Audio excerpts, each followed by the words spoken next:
There's a specific kind of suffering that happens when someone doesn't choose you. You know this pain, the replaying of conversations, the questions that circle endlessly, the quiet wondering what you did wrong. And beneath it all, the ache that won't quite leave. Why wasn't I enough? Here's what most people miss. If someone doesn't choose you and you stay anyway, hoping, waiting, trying to earn what should be freely given, the suffering isn't coming from them anymore. It's coming from you.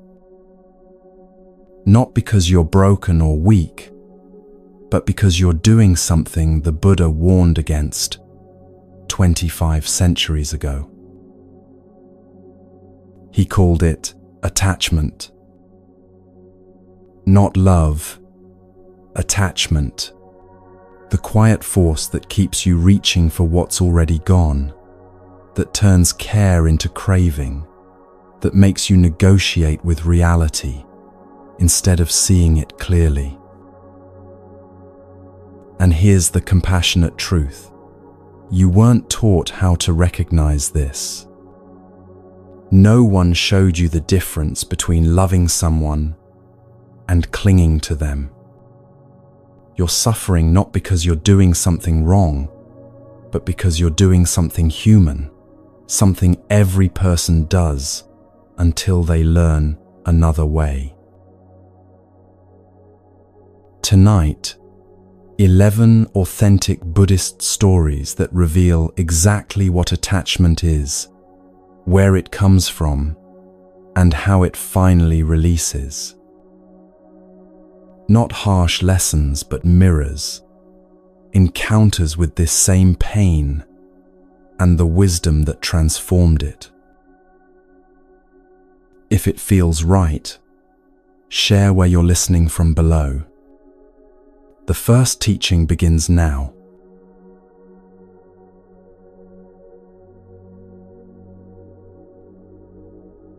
When someone doesn't choose you, your mind does something automatic. It starts searching. You replay the last conversation, looking for the moment things shifted. You analyze text messages for hidden meanings. You wonder if you said too much or not enough, if you were too available or not present enough, if you gave too much or held back too long.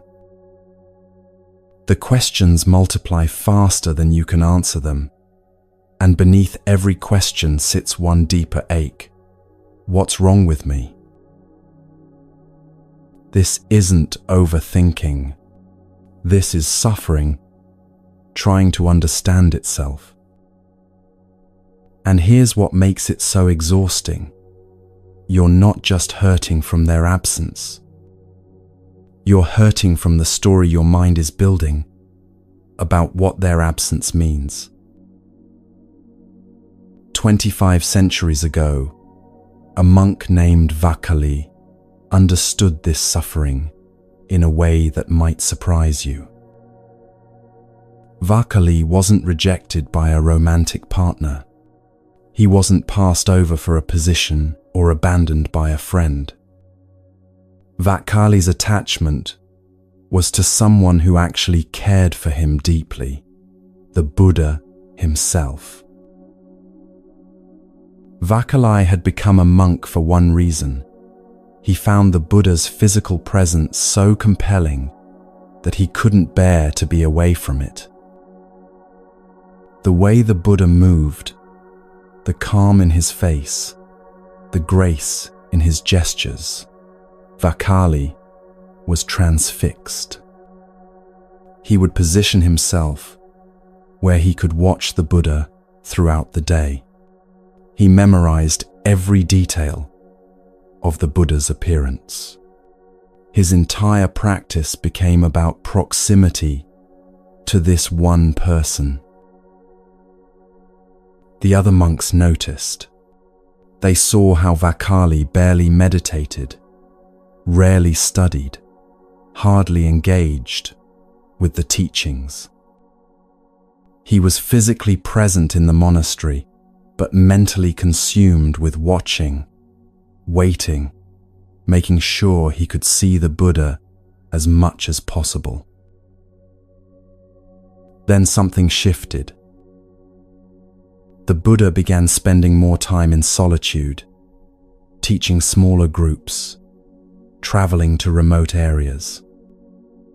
Vakali's access to him diminished. And as it did, Vakali became ill. Not with a disease you could diagnose. His body grew weak from an ache that had no physical source. He couldn't eat, couldn't sleep, couldn't find peace anywhere. The monastery's physicians examined him and found nothing wrong, yet Vakali continued to deteriorate. He withdrew to a small dwelling on Vulture Peak, too sick to function, too consumed with longing to recover. When word reached the Buddha that Vakali was dying, he went to see him. Imagine that moment. Vakali, wasted from months of suffering, suddenly seeing the person he'd been craving standing in his doorway. The relief must have been overwhelming.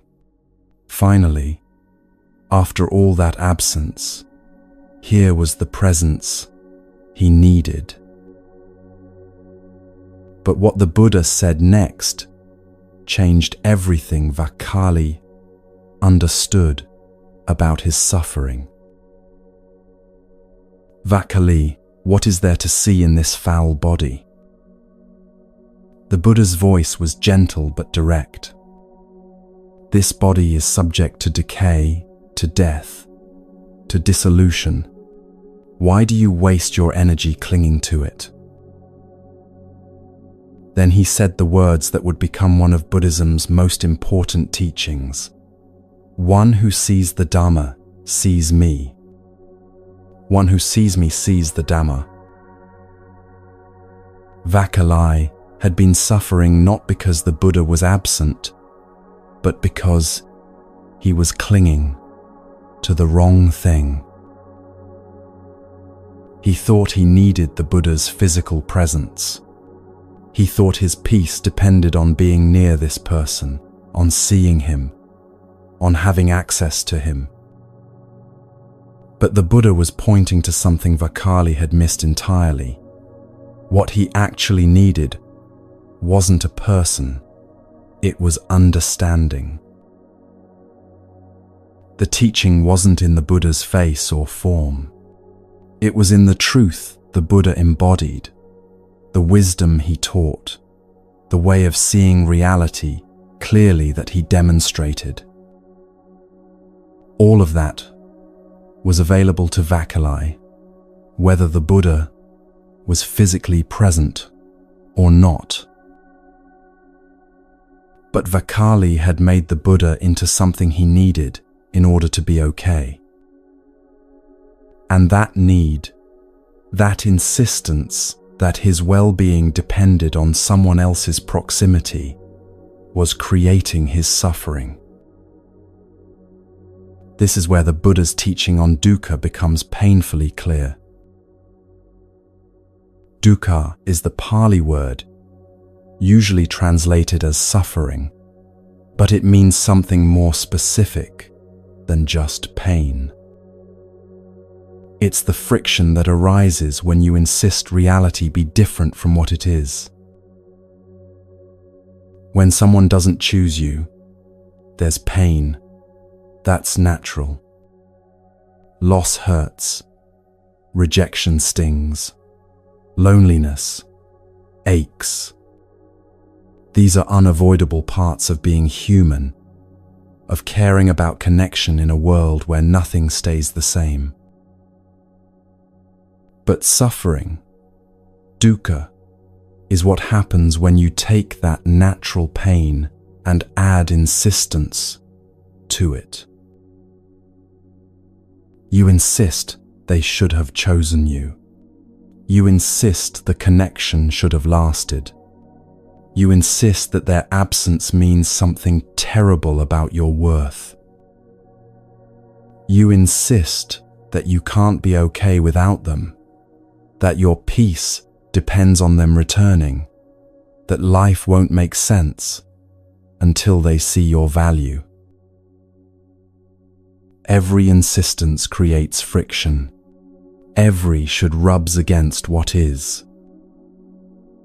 And that friction, that constant mental argument with reality, is where suffering multiplies far beyond the original pain.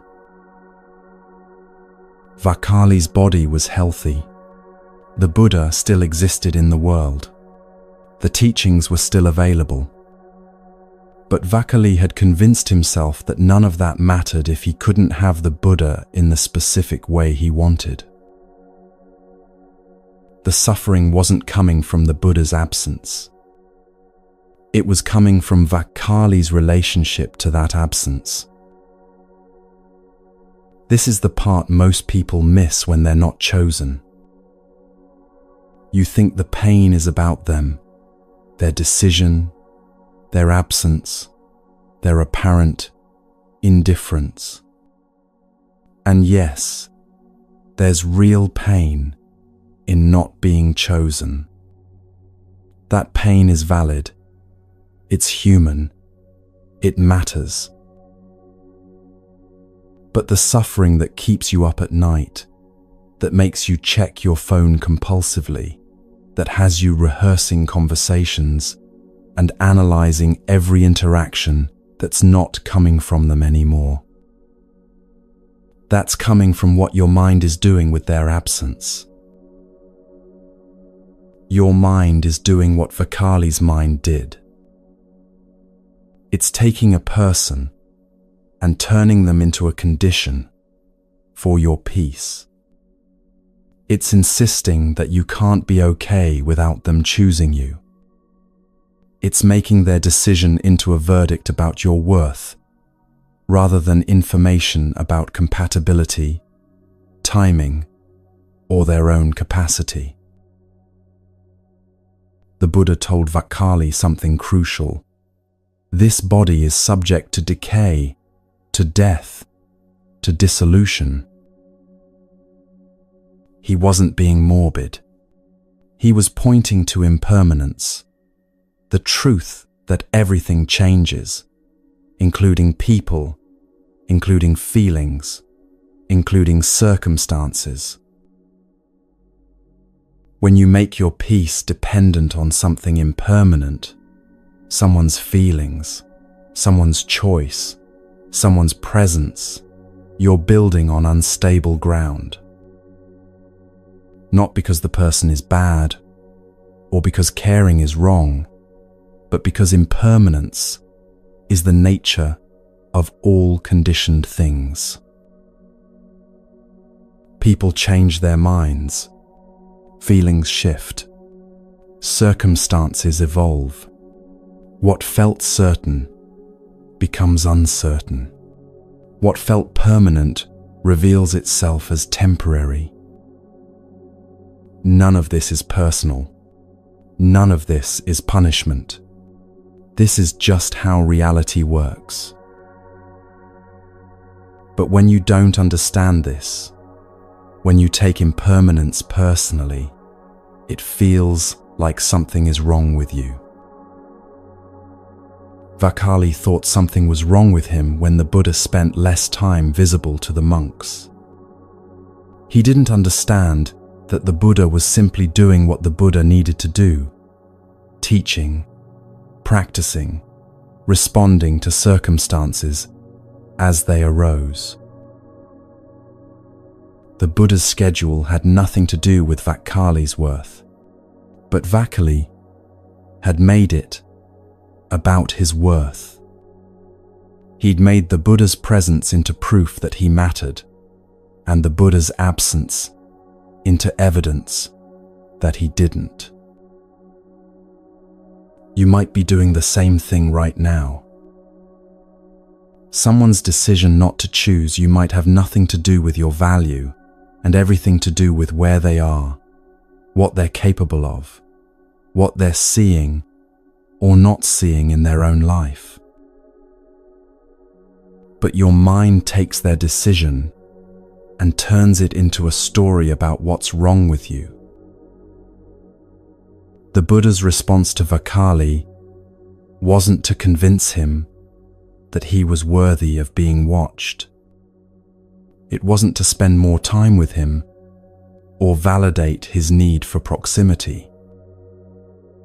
The Buddha's response was to point Vakali toward a different relationship with presence and absence altogether. One who sees the Dharma sees me. What the Buddha was offering wasn't more access to his physical form.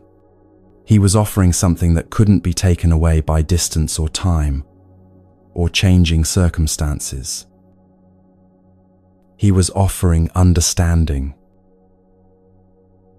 Understanding doesn't require someone else's cooperation. Understanding doesn't disappear when someone walks away. Understanding doesn't depend on being chosen, validated, or confirmed by another person. Understanding is what remains when everything else becomes impermanent. And what Vakali needed to understand was simple but profound. His suffering wasn't being created by the Buddha's absence. His suffering was being created by his insistence that the Buddha's presence was necessary for his peace. The moment Vakali heard those words, "One who sees the Dhamma sees me," something shifted. The teaching says that he immediately understood, not gradually, not over time, but in that instant. He saw what he'd been doing, mistaking the finger pointing at the moon for the moon itself, mistaking the person teaching truth for truth itself, mistaking proximity to the Buddha for the peace the Buddha was pointing toward. And in seeing this clearly, his suffering ended. Not because the Buddha promised to be more available, not because Vakali's circumstances changed, but because Vakali stopped arguing with reality. He stopped insisting that his peace required the Buddha's physical presence. He stopped making the Buddha responsible for his inner state. He stopped demanding that impermanent things remain permanent. This is what the Buddha meant by the first noble truth, the truth of suffering's existence. Suffering exists not because life is unfair, or because people are cruel, or because you're not good enough to be chosen. Suffering exists because human beings have a tendency to cling to what's impermanent, to demand that changing things stay fixed, to make their peace conditional on circumstances they can't control. When someone doesn't choose you, the pain of that is real. You don't need to deny it or transcend it or spiritually bypass it. But the suffering that compounds that pain, the endless questioning, the self-blame, the desperate analyzing, the insistence that you can't be okay until they change their mind, that suffering is optional. Not easy to release, but optional. It's optional because it's being created by something you're doing internally, not by what they did externally. You're doing what Vakali did, taking a person and making them into a requirement for your peace. Taking their choice and turning it into a commentary on your worth. Taking impermanence and treating it like permanence should have been possible if only you'd been enough. The teaching here isn't that you should stop caring. It's not that connection doesn't matter or that loss shouldn't hurt. The teaching is that suffering intensifies when you mistake a person for your peace, when you confuse being chosen with being whole, when you make someone else responsible for your relationship with yourself. Vakali recovered, not because the Buddha started spending more time with him, but because he stopped needing the Buddha to be different than he was. He learned to access the teaching without requiring the teacher's constant physical presence. He learned to find peace that didn't depend on circumstances aligning perfectly. He learned the difference between appreciating someone and clinging to them. And in learning that difference, he discovered something unexpected: freedom. Not freedom from caring about the Buddha, but freedom from suffering over the Buddha's absence. Not freedom from wanting connection, but freedom from making connection a condition for inner peace. This is where the path begins, not in being chosen, but in understanding why not being chosen creates the specific suffering you're experiencing. Because once you understand the mechanics of your suffering, once you see what your mind is actually doing, that creates this friction, you have a choice you didn't have before. You can keep insisting reality be different, or you can start learning to meet reality as it is. One path leads to more suffering. The other leads somewhere unexpected. But first, you need to understand what attachment actually is and why the Buddha warned against it so strongly.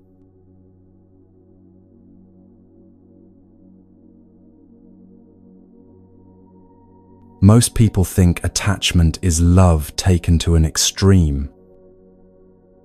They think, I love this person so much that I've become attached. I care so deeply that I can't let go. My feelings are so strong that I'm suffering when they're not here. But Buddhism makes a distinction that changes everything. Attachment isn't love grown too large. Attachment is something else entirely. Something that often disguises itself as love, but operates by completely different principles. The Buddha had a half-brother named Nanda who learned this distinction in a way he never expected. Nanda was engaged to be married to a woman named Janapada Kalyani, who was considered the most beautiful woman in the region. Nanda was deeply in love with her, or so he thought. When the Buddha returned to his home kingdom after his enlightenment, Nanda felt pulled to become a monk. Not from genuine spiritual calling, but from family pressure and social expectation. The Buddha was his half-brother, after all, and there was honor in following him. So Nanda ordained. He put on the robes, shaved his head, joined the monastery. and immediately became miserable. While the other monks meditated, Nanda stared into space, thinking about Janapada Kalyani. While they studied the teachings, he replayed memories of her voice, her smile, the way she moved. While they practiced mindfulness, his mind was entirely consumed with images of her face.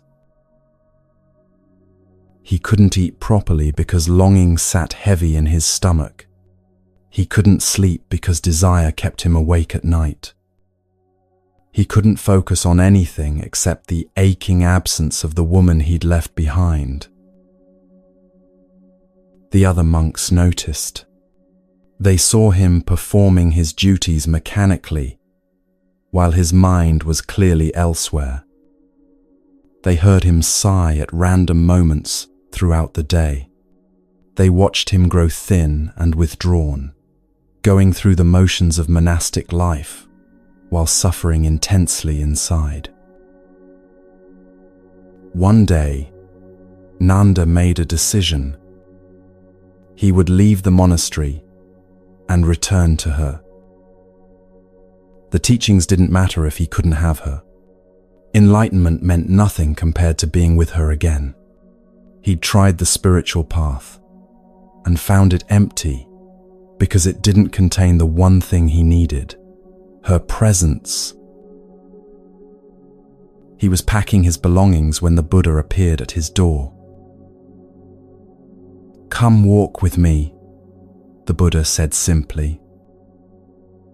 Nanda followed, assuming the Buddha would give him a lecture about commitment or discipline or the importance of the spiritual path. Instead, the Buddha took him to a remote hillside where they sat together in silence for a while. Then the Buddha asked a strange question. "Nanda, when you think of Janapada Kalyani, what do you see?" Nanda described her in detail. Her beauty, her grace, the way being near her made everything else fade away. The Buddha listened without judgment, then said, "I want to show you something." What happened next, the ancient texts tell us, was extraordinary. The Buddha used his meditative powers to give Nanda a vision of the celestial realms where beings called Devas lived. And in these realms, Nanda saw celestial nymphs, beings of such stunning beauty that Janapada Kalyani, by comparison, looked like a burned old monkey next to a young woman. The vision was so vivid, so overwhelming, that Nanda's entire orientation shifted instantly. Suddenly, his obsession with Janapada Kalyani seemed absurd. How could he have been so consumed with longing for her when beings of such incomparable beauty existed? His craving didn't disappear. It simply transferred to a new object. If you practice diligently, the Buddha told him, you can be reborn among these celestial beings and have 500 of these nymphs as your companions. Nanda was elated. He threw himself into practice with intense energy, but for entirely the wrong reason. He wasn't seeking understanding or liberation. He was seeking celestial nymphs. His craving had simply found a new, supposedly superior target. The other monks noticed the change in his effort and asked what had motivated him. When Nanda admitted he was practicing to gain access to celestial nymphs, they mocked him mercilessly. They called him a prostitute's wage worker, someone practicing the Dharma for the sake of sensual pleasure. Nanda was humiliated, but more than that, something in their mockery cracked open a question he hadn't been willing to ask himself. What was he actually doing? He'd been suffering over Janapada Kalyani, convinced that his peace depended on being with her. Then, shown something more beautiful, he'd immediately abandoned that craving for a new one. And now he was suffering again, this time from shame and from longing for beings he'd never even meet. The object kept changing, but the suffering remained constant. The Buddha, seeing that Nanda was finally ready, showed him one more vision. This time, not celestial realms, but hell realms. And in these realms of suffering, Nanda saw a massive cauldron being prepared. When he asked what it was for, the beings there told him, "This is being prepared for the monk, Nanda, the Buddha's brother, who is practicing to gain celestial nymphs. When his merit runs out and he falls from the celestial realm, he will be cooked here for eons." The terror was visceral and immediate. But beneath the fear was something more important, a sudden, clear seeing. Nanda finally understood what the Buddha had been trying to show him all along. The problem wasn't Janapada Kalyani. The problem wasn't the celestial nymphs. The problem wasn't even the hell realms threatening him. The problem was craving itself. Tanha, in Pali, the relentless thirst that kept demanding reality be different, that kept insisting happiness lived somewhere other than here, that kept making peace conditional on obtaining or avoiding something. Whether he craved his former fiancée, or celestial beings, or escape from hell, didn't matter. Craving, in any form, created the same result: suffering. This is what the Buddha meant when he taught the second noble truth. The origin of suffering is craving. Not desire itself, but a specific kind of desire, the kind that says, "I cannot be at peace without this," or "I cannot tolerate that." Craving has three forms, the Buddha taught. There's craving for sensual pleasure, the kind Nanda felt for Janapada Kalyani, and then for the celestial nymphs. There's craving for existence, the desperate need to be someone, to matter, to be seen and chosen and validated. And there's craving for non-existence, the wish to escape, to disappear, to not have to feel what you're feeling. All three operate the same way. They turn your peace into a transaction. They say, you can only be okay if you get this thing, or if you become this person, or if this situation finally ends. And because reality is impermanent and uncontrollable, that transaction sets you up for endless suffering. When someone doesn't choose you, craving disguises itself as reasonable thinking. It sounds like, of course, I'm suffering. They didn't choose me. Anyone would feel this way. This is a natural response to loss. And yes, pain is natural. Disappointment is human. Sadness is a valid response to not getting what you wanted.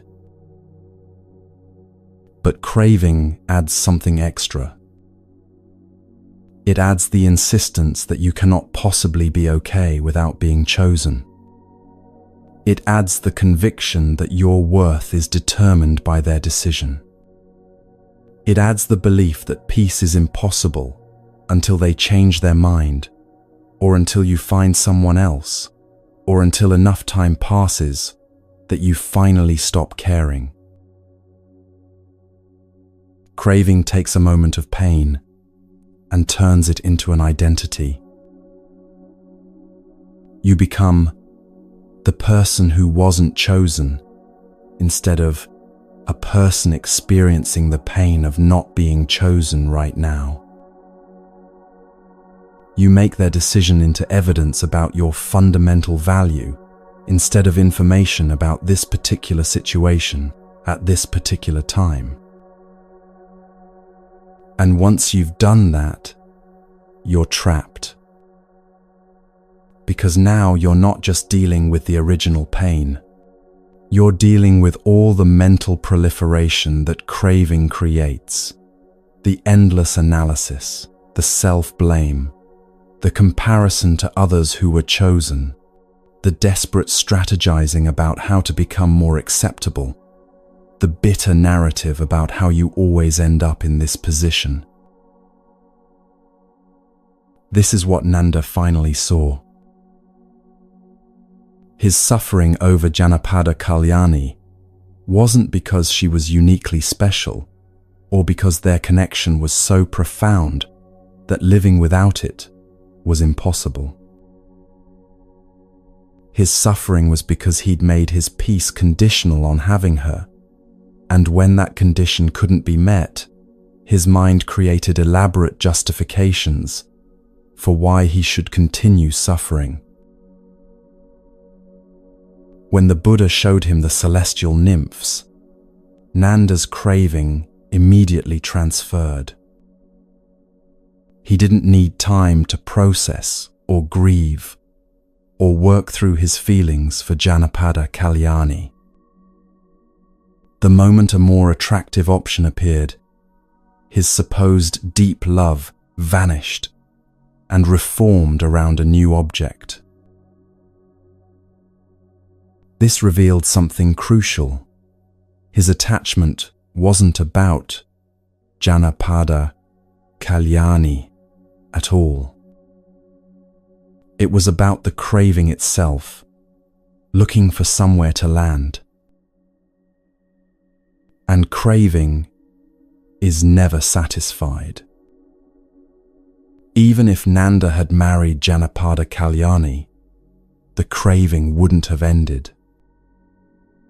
It would have found new forms, craving for her to be different, craving for the relationship to feel like it did in the beginning, craving for the anxiety about losing her to finally quiet down. Even if someone chooses you, craving doesn't stop. It just changes what it's craving for. This is why the Buddha taught that the problem isn't the object of desire, but the relationship to desire itself. Love, in its pure form, doesn't demand. It appreciates without clinging. It values without controlling. It wishes well-being for the other person without making that well-being a condition for your own peace. Attachment does the opposite. Attachment says, I need you to be a certain way, so I can be okay. I need you to choose me, so I can feel worthy. I need you to stay so I can feel secure. I need you to love me in the specific way I want to be loved, or else I'll suffer. Notice the I need in all of those. That's craving speaking, not love. Love can coexist with loss. You can love someone and accept that they're not choosing you. You can value connection and simultaneously recognize when connection isn't reciprocated. You can feel sadness about an ending without making that ending into a catastrophe about your worth. But craving can't coexist with anything except getting what it wants. Craving is all or nothing, black or white, now or never. And because reality rarely gives us exactly what we want, exactly when we want it, in exactly the form we want it, craving guarantees suffering. After Nanda saw the hell realms, something fundamental shifted in him. He didn't try to replace his craving for celestial nymphs with craving for something else. He didn't attempt to force himself to stop wanting what he wanted. Instead, he started investigating craving itself. He began noticing how it arose in his mind, the sudden tightening, the mental reaching, the subtle or not so subtle demand that this moment be different from what it is. He noticed how craving always came with a story. I need this because, or I can't be happy unless, or this will finally make me feel. And most importantly, he noticed that every time he believed these stories, suffering followed. Not sometimes, not occasionally, but every single time. The texts tell us that Nanda eventually became an arahant, fully enlightened, completely free from craving. Not because he got what he wanted or because he transcended all desire, but because he understood craving so thoroughly that it lost its power over him. He saw it arising anew. This is just craving. It's not truth. It's not wisdom. It's a conditioned pattern that will create suffering if I believe it and act from it. And in that seeing, in that clear recognition of what craving actually is, freedom became possible. When someone doesn't choose you, you have the same opportunity Nanda had. You can keep feeding the craving, analyzing why they didn't choose you, comparing yourself to whoever they did choose, trying to figure out how to become more acceptable, rehearsing what you should have said or done differently. Or you can start investigating the craving itself. What does it feel like in your body when you're craving their attention, their choice, their validation? Where do you feel it? In your chest, your throat, your stomach? What thoughts come with it? What stories does your mind tell about why this craving is justified, or necessary, or different from all other cravings? The investigation isn't about making the craving wrong. It's about seeing it clearly. Because what you see clearly loses its power to control you unconsciously. Nanda's freedom didn't come from Janapada Kalyani finally choosing him, or from obtaining celestial nymphs, or from avoiding hell. His freedom came from understanding that all of his suffering, every bit of it, was being created by his relationship to wanting, not by whether he got what he wanted. The moment you understand this in your own experience, something shifts. Not immediately, not dramatically, but definitely. You start to notice craving as it arises, rather than being consumed by it. You start to recognize the difference between genuine care and desperate grasping. You start to see that your peace doesn't actually depend on being chosen. It depends on releasing the insistence that you must be chosen in order to be okay.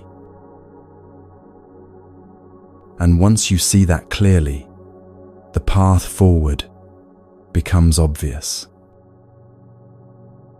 Not easy, but obvious. Because you finally understand what the Buddha was teaching. The problem was never that you weren't chosen. The problem was making being chosen into a requirement for your peace. And requirements, when reality doesn't meet them, create only one thing: suffering.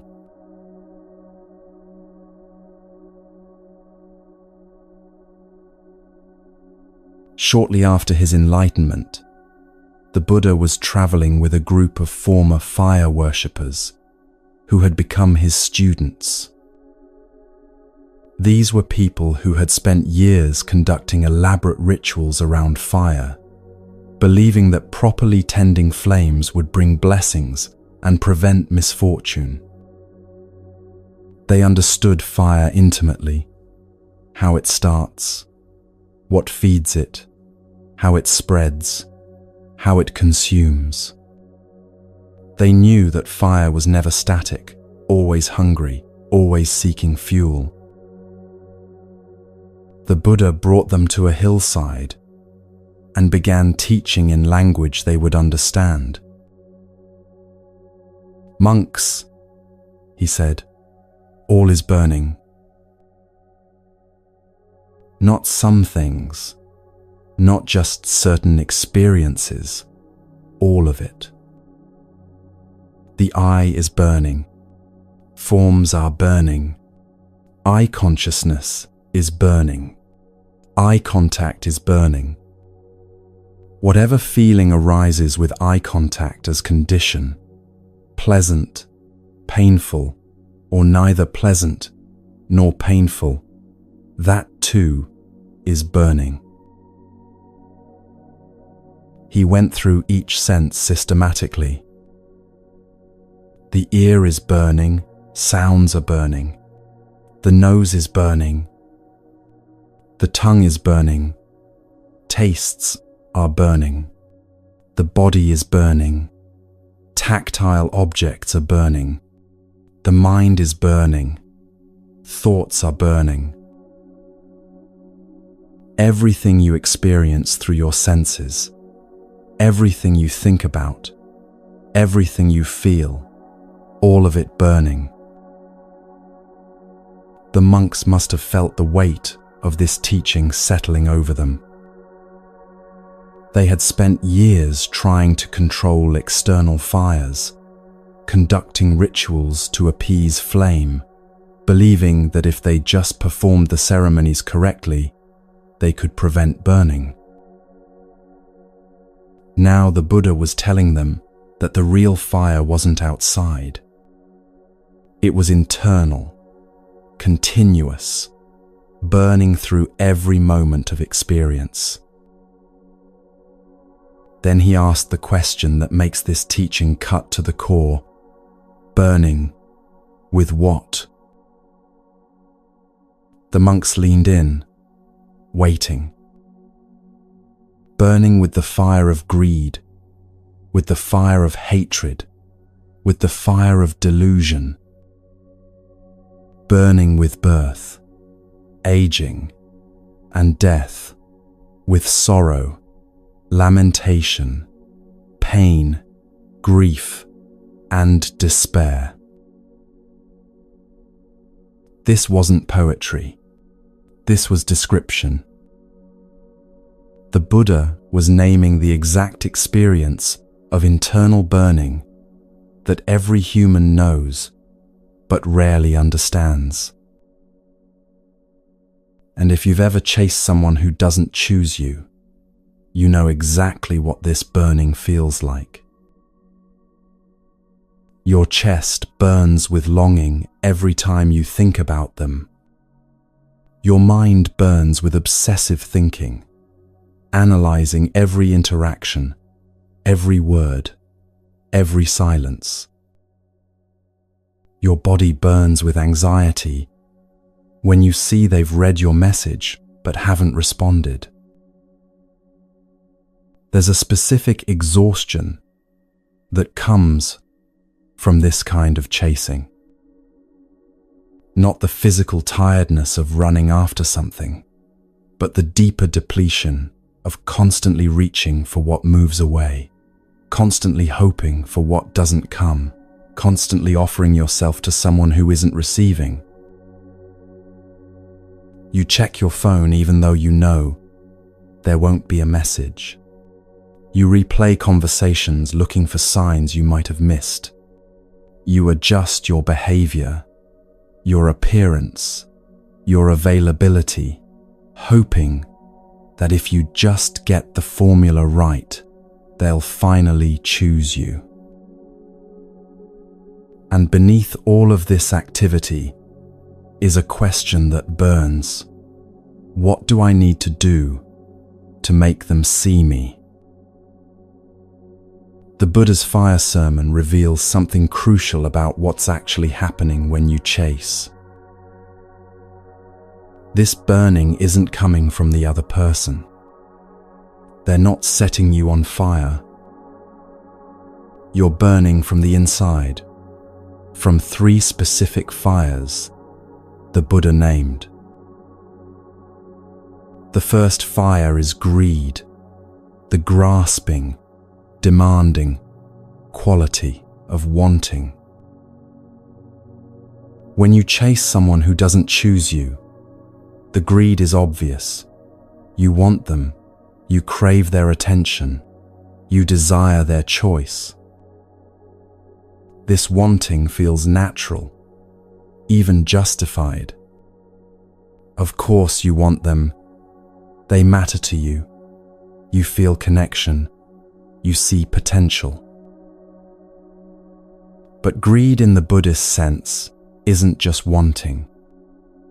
It's the insistence that you must have what you want, the refusal to accept reality when reality says no. You can want something and simultaneously accept that you don't have it. That's disappointment, which is natural and temporary. But greed adds the demand.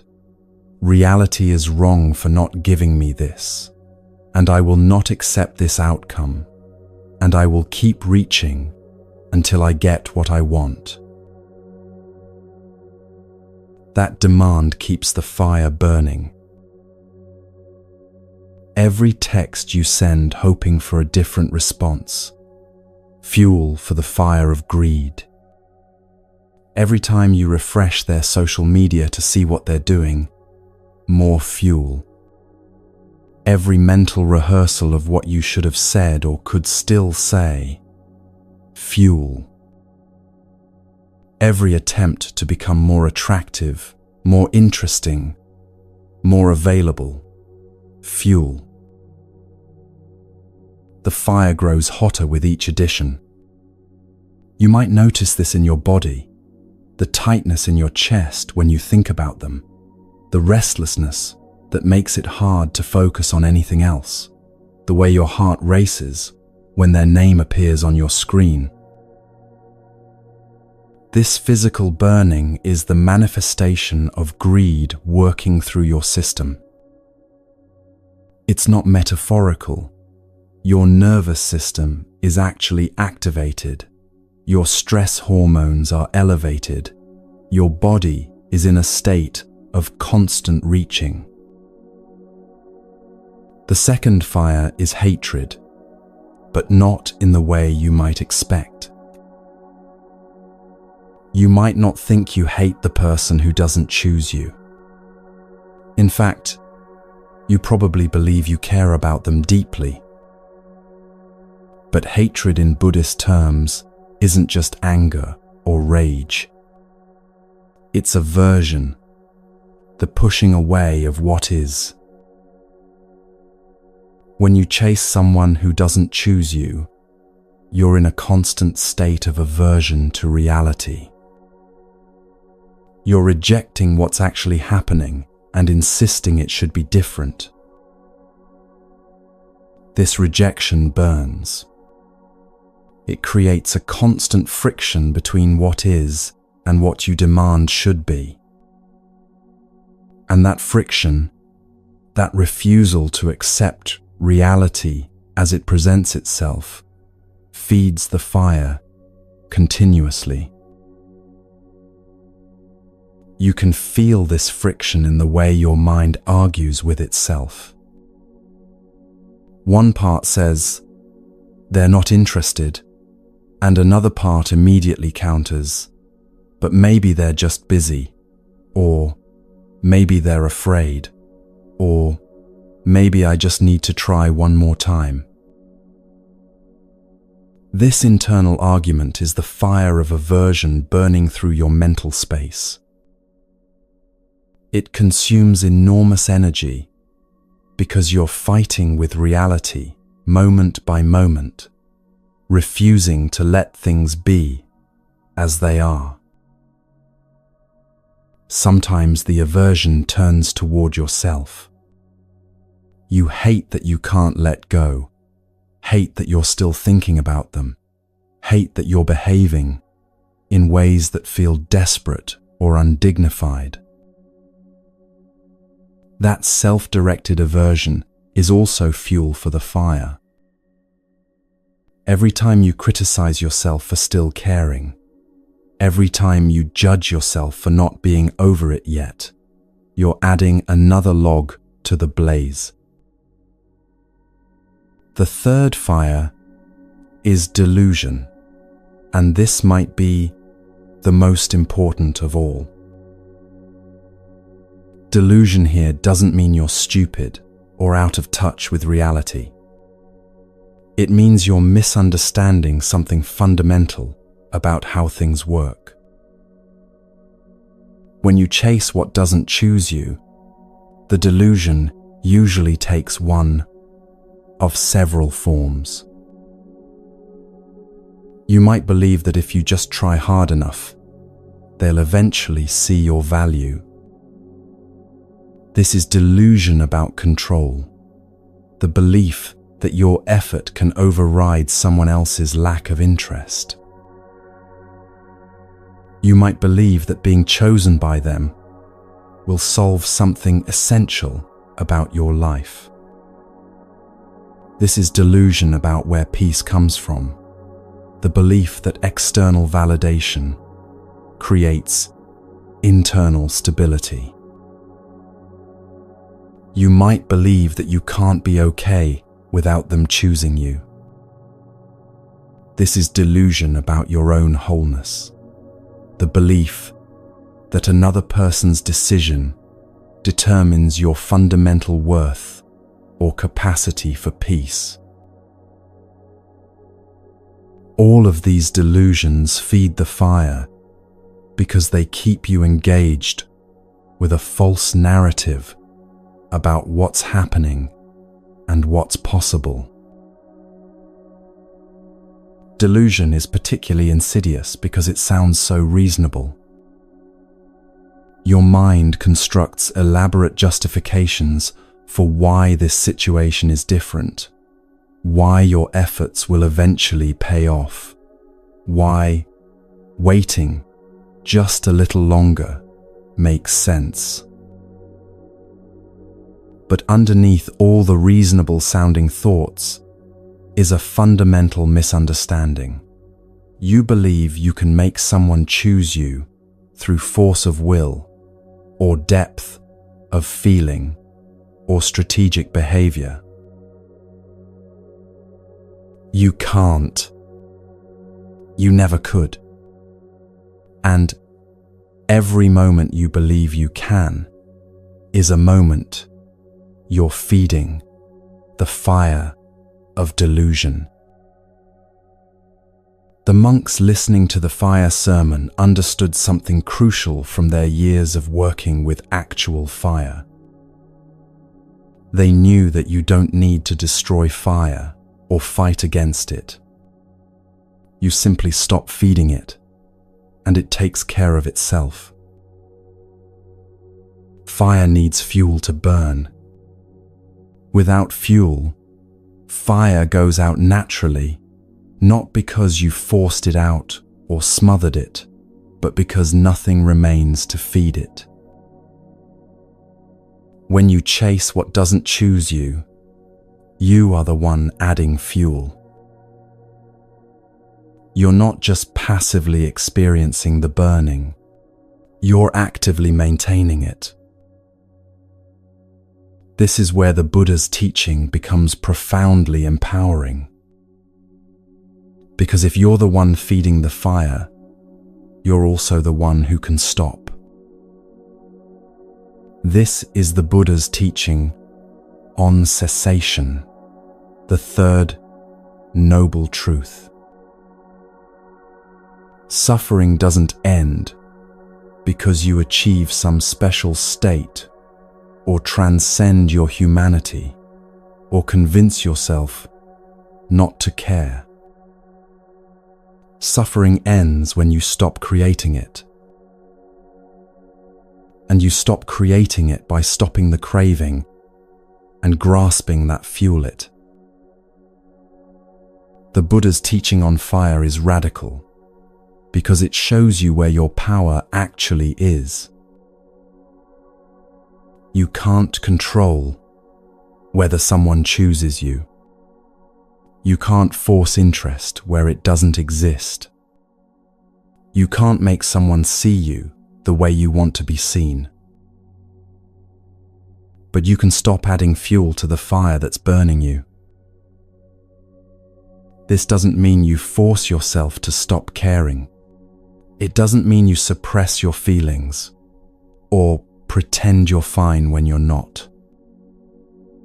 It means you stop the specific actions, internal and external, that keep the fire raging. You stop checking if they've responded when you know they haven't. You stop analyzing what went wrong, as if analysis will change the outcome. You stop offering more of yourself, hoping they'll finally receive it. You stop telling yourself stories about how this will eventually work out if you just wait long enough. Each of these is a log you're throwing on the fire. When you stop throwing logs, the fire doesn't immediately go out. There's still heat, still burning, still pain.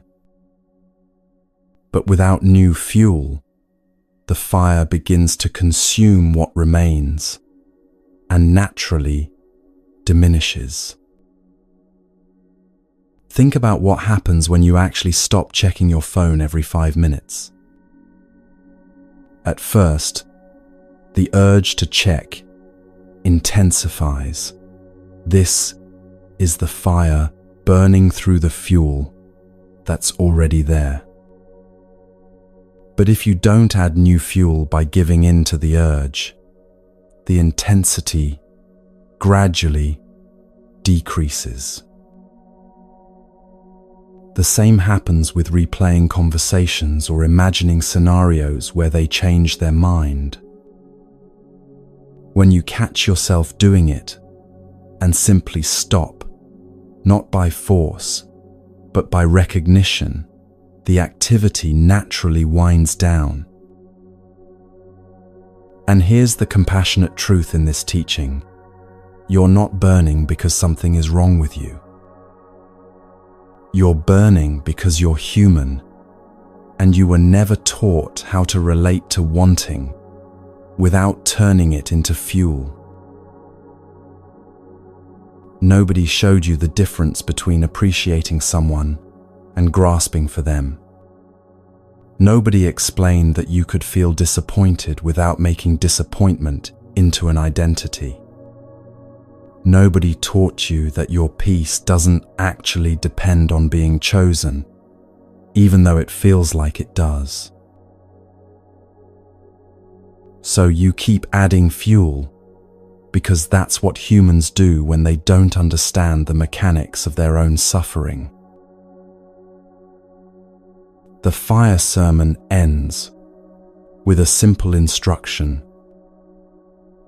When you see clearly that everything is burning with greed, hatred, and delusion, you become disenchanted with the senses, disenchanted with contact, disenchanted with feeling, disenchanted with craving. Disenchantment doesn't mean you become cynical or cold. It means you stop being enchanted by the fantasy that chasing will eventually lead to catching, that craving will eventually lead to satisfaction, that burning will eventually lead to peace. You see clearly, this doesn't work. This has never worked. This will never work. And in that clear seeing, something natural happens. Your hand stops reaching for the logs, not because someone forced it to stop, but because you finally understand that throwing logs on a fire makes it burn more, not less. When you stop chasing what doesn't choose you, the fire doesn't go out immediately. The burning continues for a while because there's still fuel that was already added. But you're no longer actively maintaining it. You're no longer checking your phone compulsively. You're no longer replaying conversations, looking for what you missed.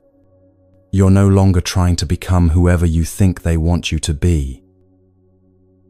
You're simply letting the fire burn through what remains without adding more. And eventually, not immediately, but eventually, the fire goes out on its own. Not because you forced it out, or because you transcended your humanity, or because you finally stopped caring. It goes out because fire, without fuel, cannot sustain itself. This is the teaching. You don't have to extinguish the fire of suffering. You simply have to stop feeding it. Stop feeding the greed by releasing the demand that they choose you. Stop feeding the hatred by accepting reality as it is. Stop feeding the delusion by seeing clearly that your worth doesn't depend on their decision. And when you stop feeding these fires, when you finally let your hands rest instead of constantly reaching, something unexpected becomes possible. not immediate peace, not instant relief, but the beginning of cessation. The burning starts to quiet. The exhaustion starts to lift. The obsessive thinking starts to slow. Not because anything external changed, but because you stopped maintaining the internal conditions that created the burning in the first place. The Buddha ended the fire sermon by saying that when you see this clearly, you become dispassionate, and through dispassion, you are liberated. Liberation isn't a distant spiritual state. It's what remains when you stop burning yourself with craving, aversion, and delusion. It's the natural coolness that appears when fire is no longer being fed. It's the spaciousness that emerges when your energy is no longer consumed by constant reaching. It's the clarity that becomes possible when smoke clears and you can finally see what's actually in front of you. And the path to that liberation begins the moment you recognize, I am feeding this fire and I can stop.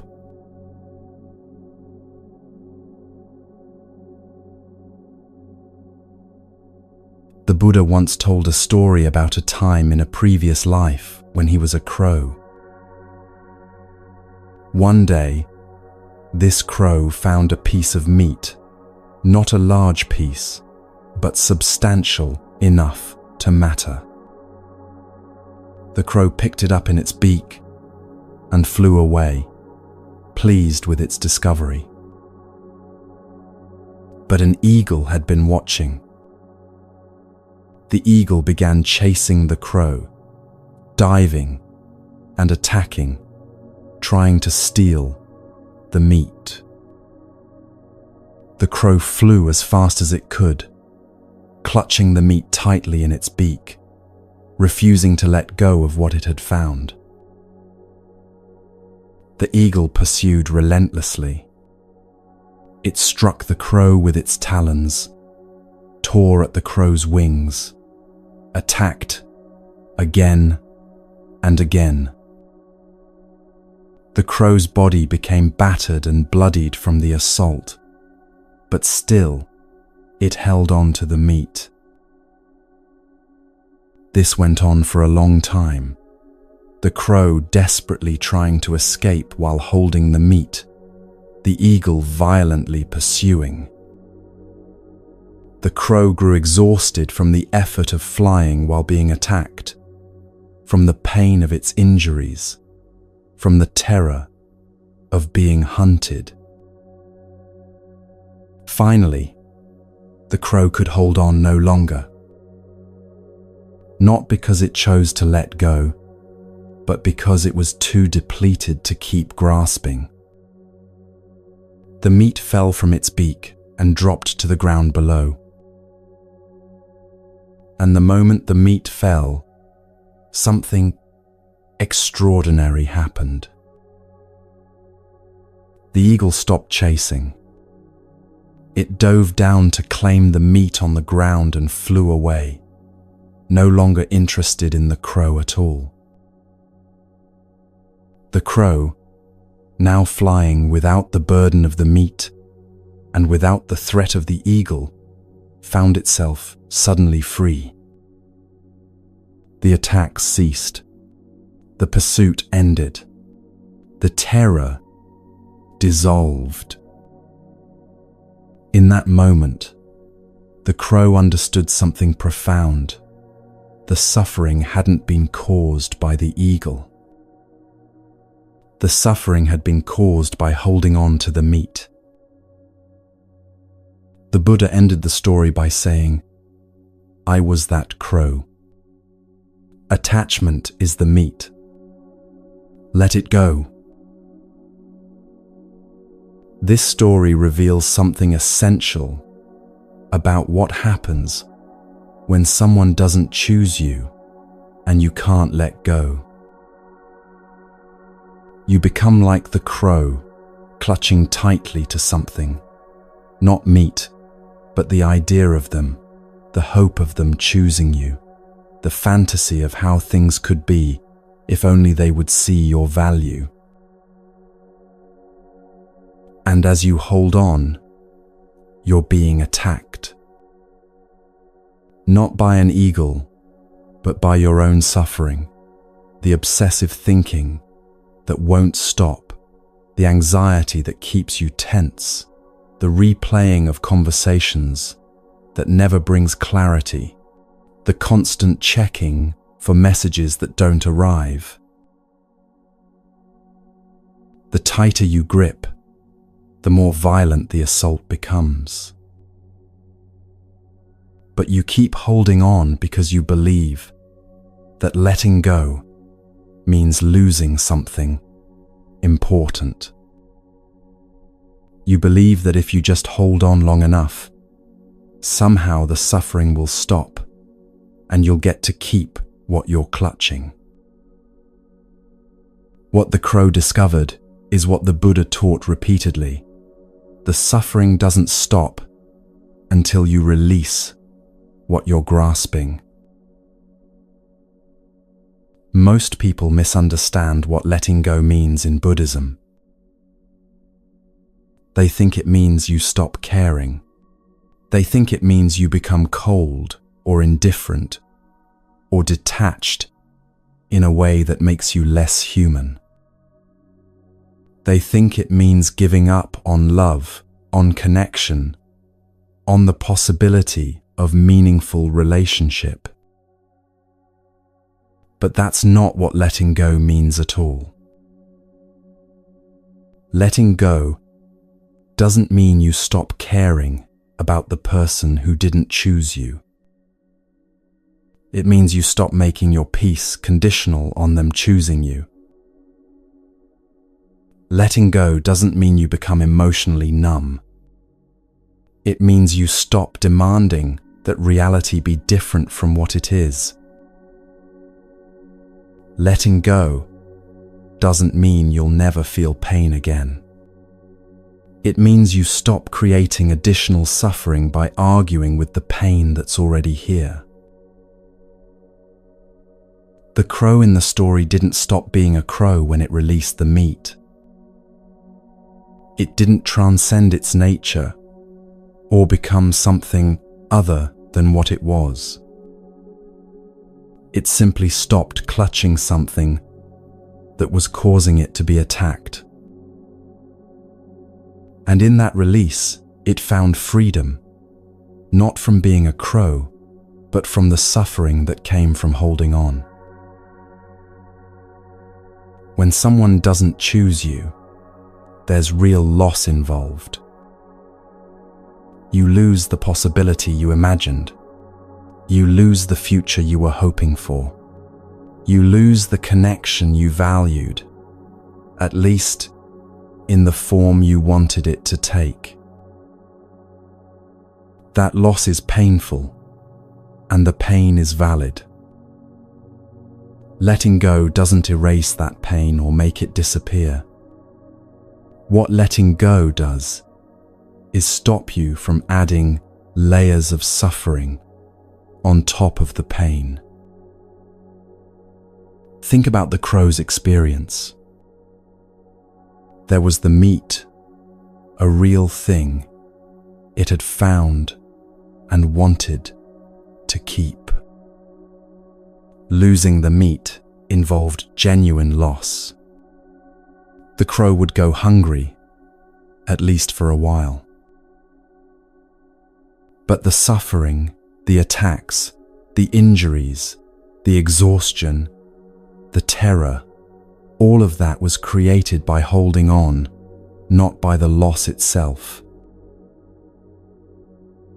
When the crow released the meat, it still didn't have the meat. The loss remained, but the suffering ended.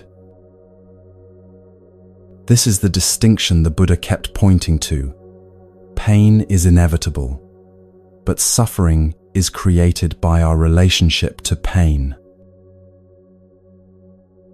When you let go of someone who didn't choose you, the disappointment doesn't vanish. The sadness about what might have been doesn't disappear. The grief over the ending of possibility remains for a time. But the suffering, the constant mental torture, the obsessive analysis, the self-blame, the desperate grasping for what isn't there, that can end. It ends not when circumstances change, but when you stop clutching. Most people resist letting go because they confuse it with giving up. They think, if I let go, I'm admitting defeat. I'm saying they were right not to choose me. I'm accepting that I'm not enough. But letting go has nothing to do with your worth. The crow's worth as a crow wasn't determined by whether it kept the meat. The crow was still a crow, still capable of flight, still able to search for food, still fundamentally whole, regardless of whether it held on to that particular piece of meat. Your worth as a person isn't determined by whether someone chooses you. You're still whole, still capable of connection, still fundamentally valuable, regardless of this person's decision. Letting go is simply the recognition that holding on is causing suffering without changing the outcome. The meat had already fallen to the ground in the sense that this person has already not chosen you. The reality has already happened. Holding on doesn't change what already is. It only prolongs the attack. There's also a deep fear that if you let go, you'll lose your connection to love itself. People worry. If I stop hoping for them, if I release my attachment to them choosing me, will I become someone who can't love? Will I close my heart? Will I miss out on love in the future because I've become too guarded? Buddhism teaches the opposite. Attachment closes your heart. Letting go opens it.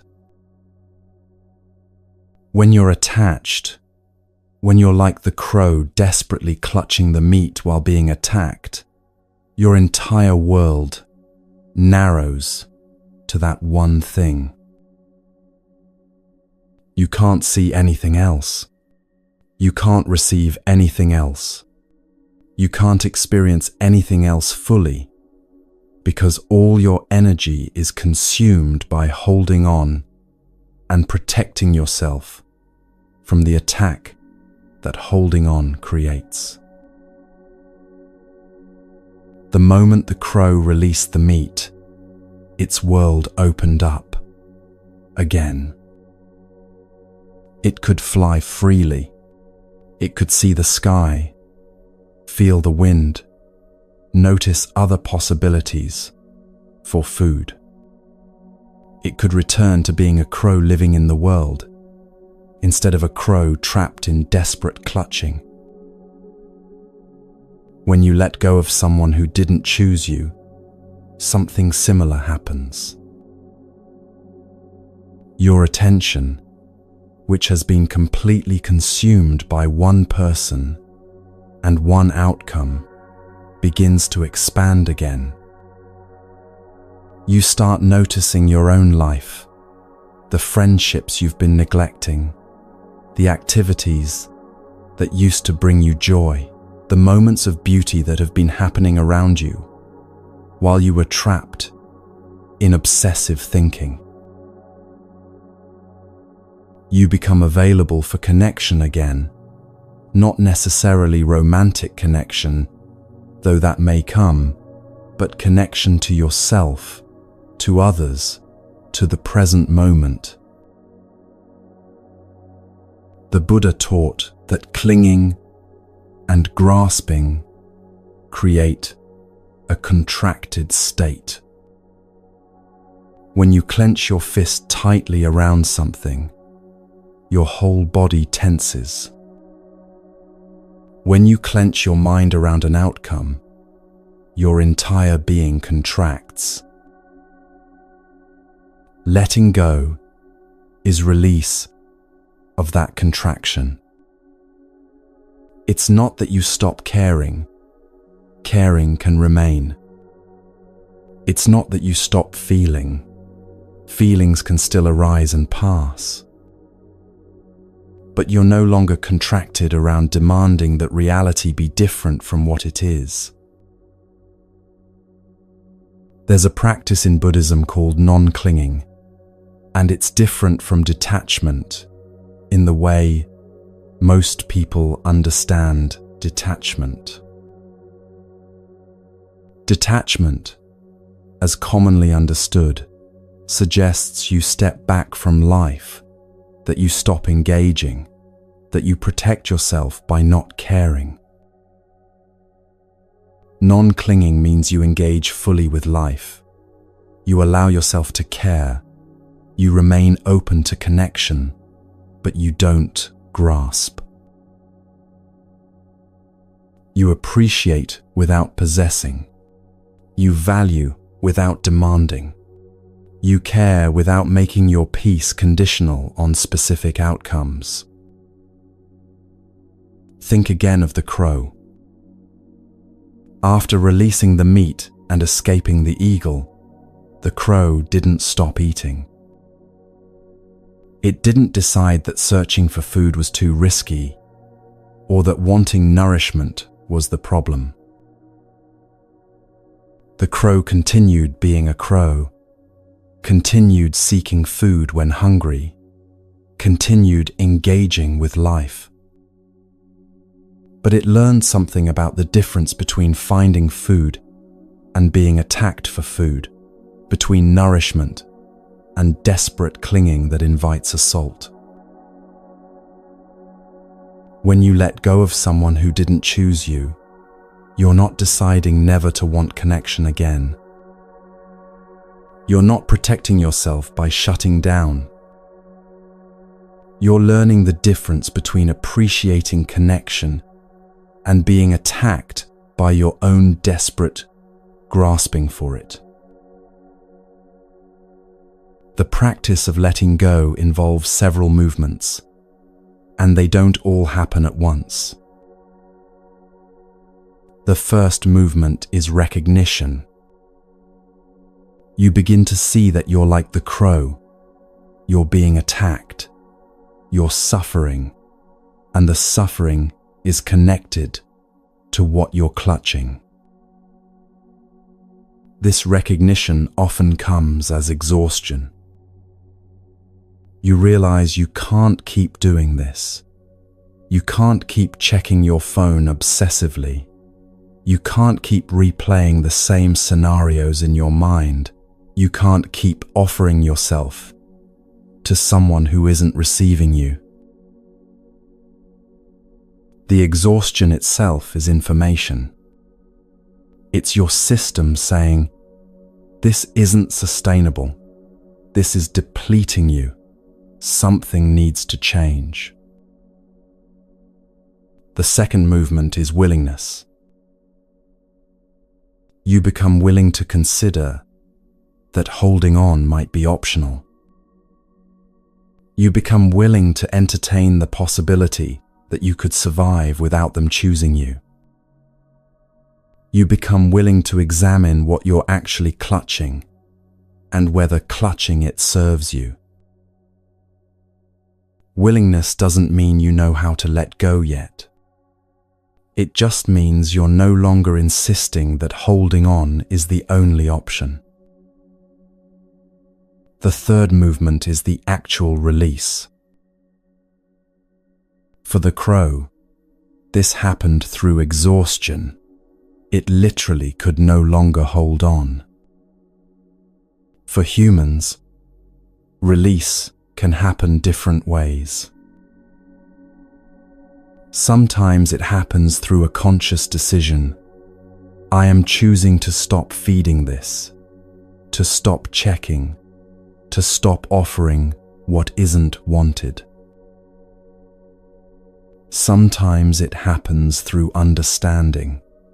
You see so clearly that holding on creates suffering, that your hand naturally opens, not through force, but through wisdom.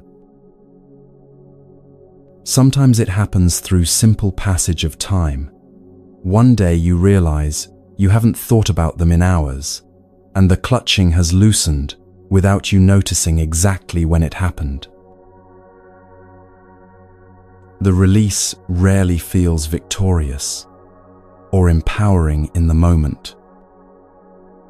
For the crow, the release came from depletion, not from strength. The meat fell because the crow couldn't hold it anymore, not because the crow made some heroic decision to let go. Sometimes that's how it is for us too. We don't let go because we've achieved some enlightened state where we're above caring. We let go because we're finally too tired to hold on, because the suffering has become more unbearable than the fear of letting go. And that's okay. The Buddha wasn't teaching perfection. He was teaching release from suffering. However, the release happens through strength or through exhaustion, through wisdom or through depletion. The result is the same: freedom from the attack that holding on creates. After the release comes the fourth movement, the discovery of what remains.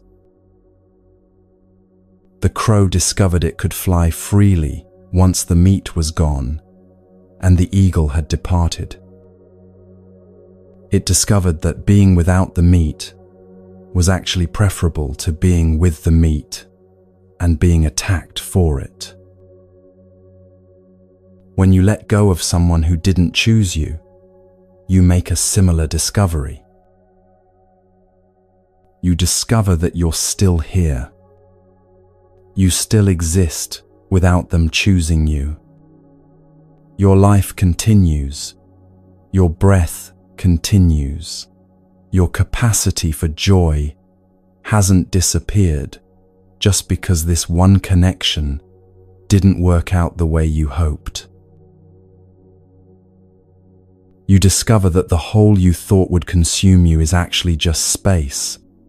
Uncomfortable space sometimes, sad space sometimes, but just space nonetheless.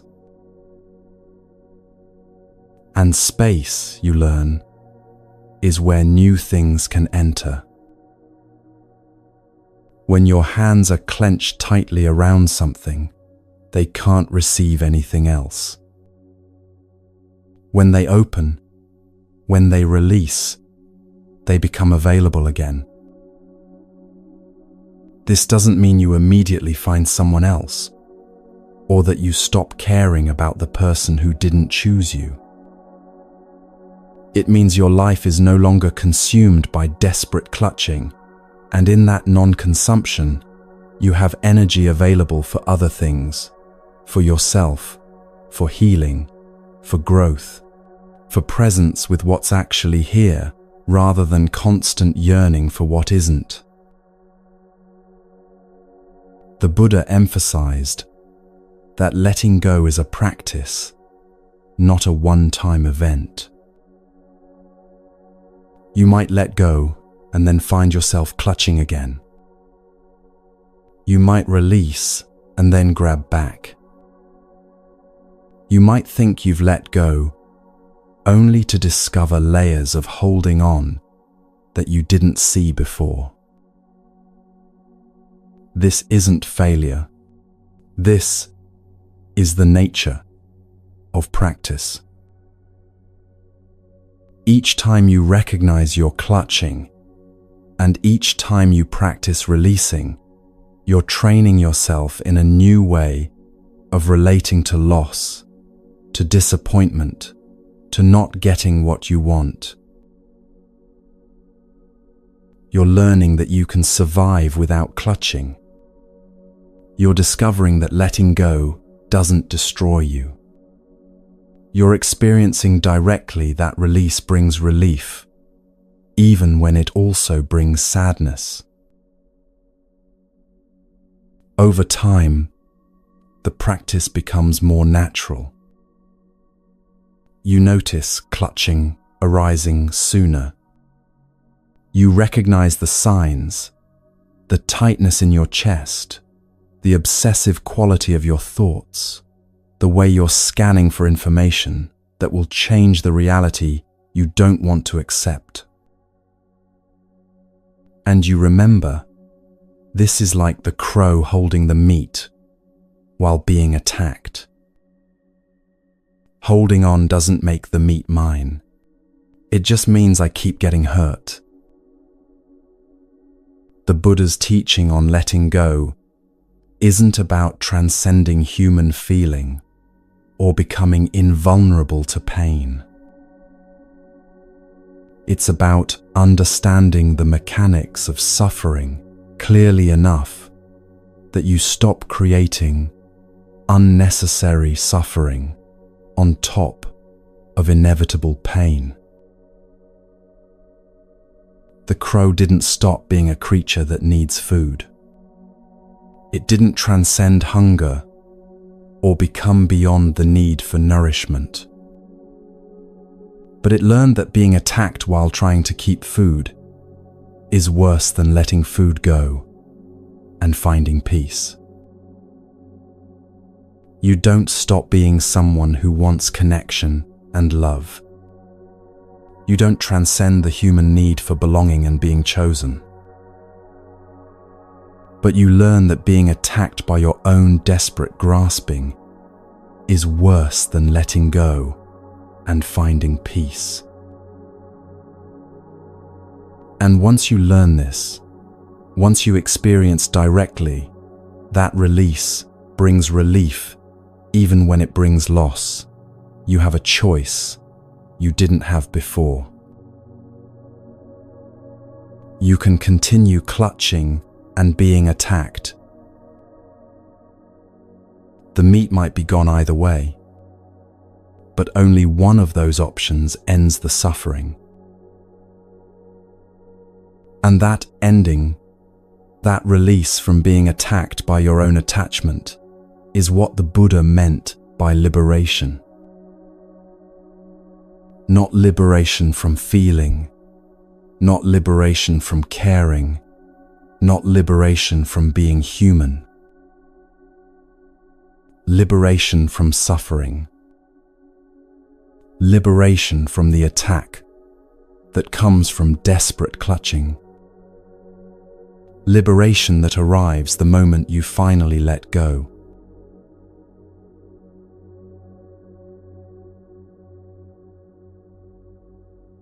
Among the Buddha's disciples, there was a monk named Channa who was impossible. Channa had known the Buddha before enlightenment. They had grown up together in the palace, and Channa had been the charioteer who helped the Buddha escape to begin his spiritual search. Because of this history, Channa believed he deserved special treatment, special access, special exemption from the rules that applied to everyone else. He was arrogant, argumentative, and refused to take correction from anyone. When senior monks tried to guide him, he dismissed them. When fellow monks pointed out his behavior, he became defensive and aggressive. He quarreled constantly, disrupted the harmony of the community, and insisted he knew better than everyone else. The other monks grew exhausted trying to work with him. They tried patience. They tried direct confrontation. They tried gentle guidance. They tried firm boundaries. Nothing penetrated his armor of self-righteousness. Finally, they came to the Buddha and said, "We can't continue with Channa in the community. He refuses to change. He disrupts everything, and he makes practice impossible for the rest of us. He needs to be expelled." The Buddha listened carefully. He understood their frustration, their exhaustion, their sense that they'd tried everything. But he didn't expel Channa. Instead, he said, "When I die, give Channa, the Brahma, Danda, the highest punishment." The monks were confused. What was this punishment? What could be more severe than expulsion? The Buddha explained, "No one in the Sangha should speak to Channa, instruct him, or associate with him. Complete silence, total withdrawal of relationship. This wasn't cruelty. This was the only remaining boundary that might penetrate Channa's defenses." Years later, after the Buddha's death, the monks implemented the Brahma Danda. They stopped speaking to Channa, stopped responding to his provocations, stopped engaging with his arguments. And Channa, for the first time in his life, was truly alone. At first, he responded with more arrogance. He didn't need them anyway. He was special because of his history. With the Buddha, their silence proved they were the problem, not him. But as days turned into weeks and weeks into months, something began to crack. Without anyone to argue with, he had to sit with his own mind. Without anyone to blame, he had to look at his own behavior. Without anyone reflecting back his specialness, he had to face his own suffering. The solitude became a mirror.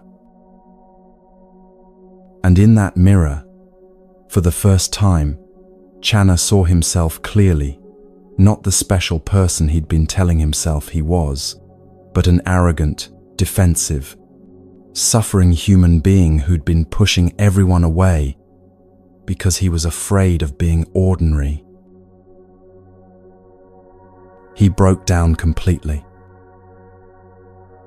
The texts say he wept, overcome with the recognition of how much harm he'd caused, how much pain he'd been carrying, how isolated he'd made himself through his behavior. He went to the senior monk Ananda and said, "I've been impossible. I know this now. Please teach me." And Ananda, seeing that Channa had finally become teachable, lifted the Brahma Danda and began instructing him. Channa practiced with humility for the first time in his life. And through that practice, the texts tell us he became fully enlightened, completely freed from the suffering that had driven his arrogance all along. This story reveals something crucial about what happens after someone doesn't choose you. You might find yourself alone, not because you're being punished, but because sometimes solitude is exactly what allows you to see clearly. Most people fear being alone after not being chosen. The fear sounds like this: if I'm alone, it proves I'm unlovable. If no one chooses me, something must be fundamentally wrong with me. If I end up by myself, I've failed at the most basic human task of connection. But Buddhism teaches something different about solitude. Solitude isn't punishment. Solitude is clarity. When Channa was forced into solitude through the Brahmadanda, it wasn't because he was unworthy of relationship. It was because relationship kept allowing him to avoid looking at himself. As long as he had people to argue with, he could keep projecting his suffering outward. As long as he had others to blame, he could avoid facing his own pain. As long as he could maintain his armor of specialness through interaction, he never had to examine what that armor was protecting. The solitude removed all those distractions. When someone doesn't choose you, and you find yourself alone, something similar is happening. The noise stops. The constant seeking for their validation stops. The analyzing and strategizing and hoping stops. And in that stopping, you're left with yourself. For many people, this feels unbearable at first. The mind fills the silence with harsh commentary. See, you're alone because you're not enough, because you're too much, because something about you is fundamentally wrong.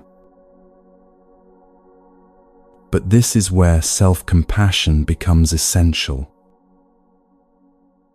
Self-compassion in Buddhism isn't about convincing yourself you're special or perfect, or above criticism. It's about meeting yourself with the same kindness you'd offer to anyone who's suffering. Channa's breakthrough came when he finally stopped defending himself and allowed himself to feel the pain he'd been avoiding. He stopped trying to be special and allowed himself to be ordinary, an ordinary human being who suffers, who makes mistakes, who needs guidance, who's learning. That allowance, that acceptance of his own humanity was an act of self-compassion, even though it felt like falling apart. When you're alone after not being chosen, self-compassion means you stop making your solitude mean something terrible about you. You stop the narrative that says, I'm alone because I'm unlovable. You recognize instead, I'm alone right now because this particular connection didn't align, and being alone is giving me space to heal, to see clearly, to remember who I am without constantly reaching for someone else's validation. Self-compassion also means you stop betraying yourself to avoid being alone. The Buddha's teaching to Channa through the Brahmadanda was essentially this: staying in relationship with you while you continue harming yourself and others isn't compassionate, it's enabling. Sometimes the most compassionate response is withdrawal, is boundary, is allowing someone to face themselves without the distraction of relationship. When you apply this to yourself, it means staying in pursuit of someone who doesn't choose you isn't loyalty or love, it's self-betrayal. Choosing to be alone rather than continuing to chase someone who isn't receiving you is an act of self-compassion, even though it feels like loss. There's a practice in Buddhism called metta, loving kindness, meditation. Traditionally, it begins with directing kindness toward yourself before extending it to others. The phrases are simple: may I be safe, may I be happy, may I be healthy, may I live with ease. But when you're suffering from not being chosen, these phrases can feel hollow. How can I wish myself happiness when I feel this bad? How can I wish myself ease when everything feels difficult? The practice isn't about making yourself feel better immediately. It's about continuing to offer kindness to yourself, even when you're suffering, especially when you're suffering. Channa couldn't receive kindness from others because he couldn't be kind to himself. His arrogance was armor protecting against the fundamental belief that he wasn't okay as he was.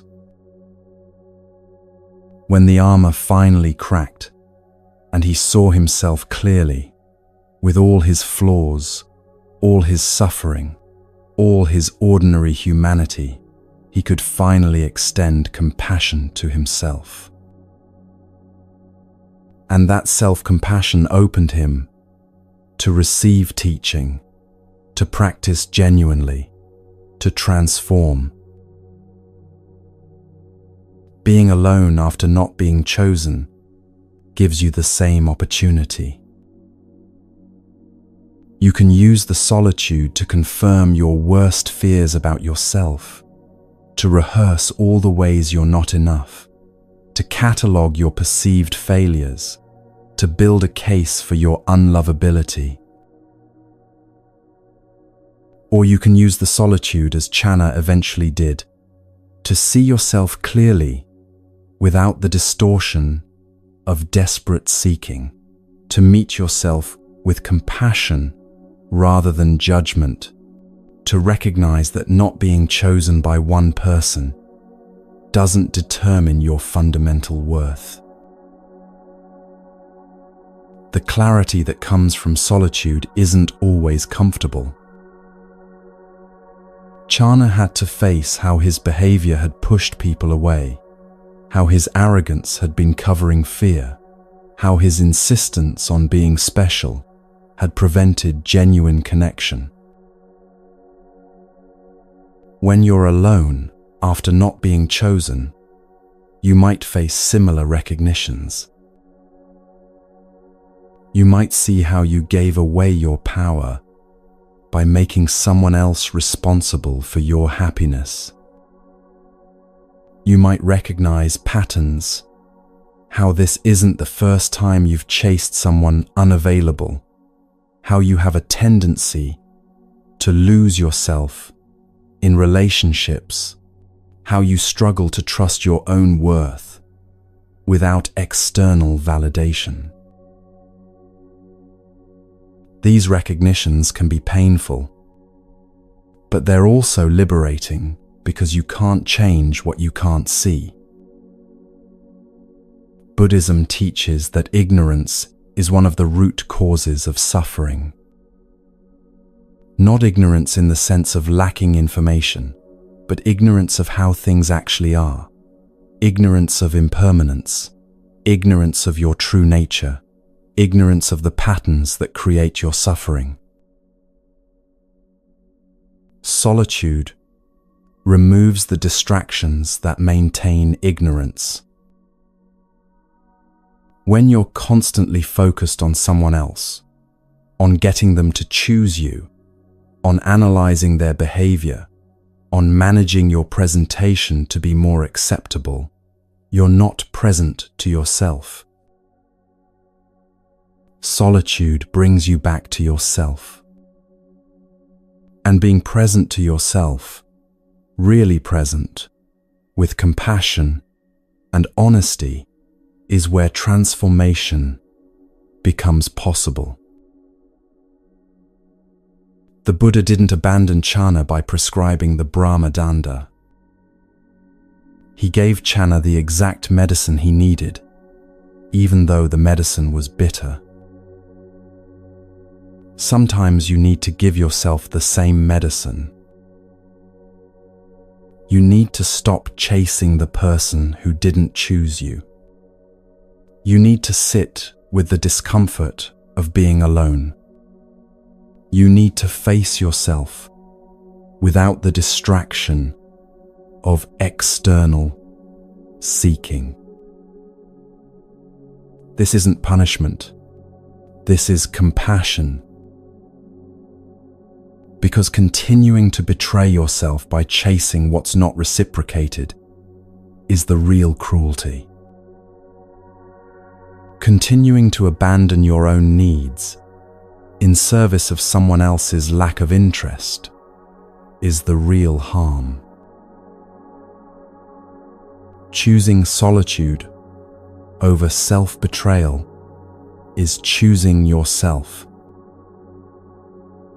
Not in the egoic sense of, I'm too good for people who don't choose me, but in the compassionate sense of, I deserve to stop suffering, and continuing to chase what doesn't choose me is creating suffering. After Jhana's breakthrough, after he became teachable and began genuine practice, he didn't become a different person. He was still Jhana, still the same person, with the same history, the same personality, the same tendencies. But he was Jhana awake rather than Jhana asleep. Jhana seeing clearly rather than Jhana lost in defensive delusion. Jhana able to receive guidance and connection rather than Jhana pushing everything away through arrogance. When you emerge from solitude after not being chosen, you don't become a different person either. You're still you, still with your history, your personality, your vulnerabilities, your desire for connection. But you might be you awake rather than you asleep. You seeing clearly rather than you lost in desperate grasping. You able to receive genuine connection rather than you pushing it away through self-betrayal and neediness. The solitude doesn't fix you because nothing about you was broken. The solitude clarifies you. It removes the noise so you can hear yourself again. It creates space so you can see what's actually true, rather than what you've been desperately hoping might be true. And in that clarity, self-compassion becomes possible, not as a concept, but as a lived experience. You stop arguing with reality about whether you should be alone. You accept that right now, you are alone, and you meet yourself in that aloneness, with kindness rather than judgment. You stop making solitude mean you're unlovable, and start recognizing solitude as the space where you can finally stop abandoning yourself in pursuit of someone who isn't choosing you. The Buddha gave Channa the Brahma Danda, not as abandonment, but as the boundary that would finally allow Channa to face himself and transform. Life has given you something similar, the experience of not being chosen, which creates space for you to stop seeking externally and start seeing internally. What you do with that space is your choice. You can fill it with harsh self-judgment and desperate seeking for the next person who might validate you. Or you can use it, as Channa eventually did, as an opportunity to wake up, to see clearly, to meet yourself with compassion, to learn something that will serve you for the rest of your life. The teaching isn't that you should always be alone, or that solitude is superior to connection. The teaching is that sometimes being alone is exactly what allows you to become someone who can genuinely connect, someone who doesn't betray themselves in relationship, someone who can appreciate without grasping, someone who knows their worth, isn't determined by being chosen. And that knowing, that clarity, that self-compassion learned in solitude, that's what makes you free.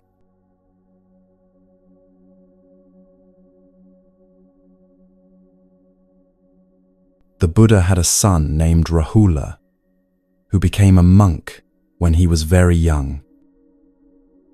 One day, when Rahula was still learning, the Buddha took him aside for a private teaching. He picked up a piece of cloth that had been used for cleaning, dirty, stained, clearly impure.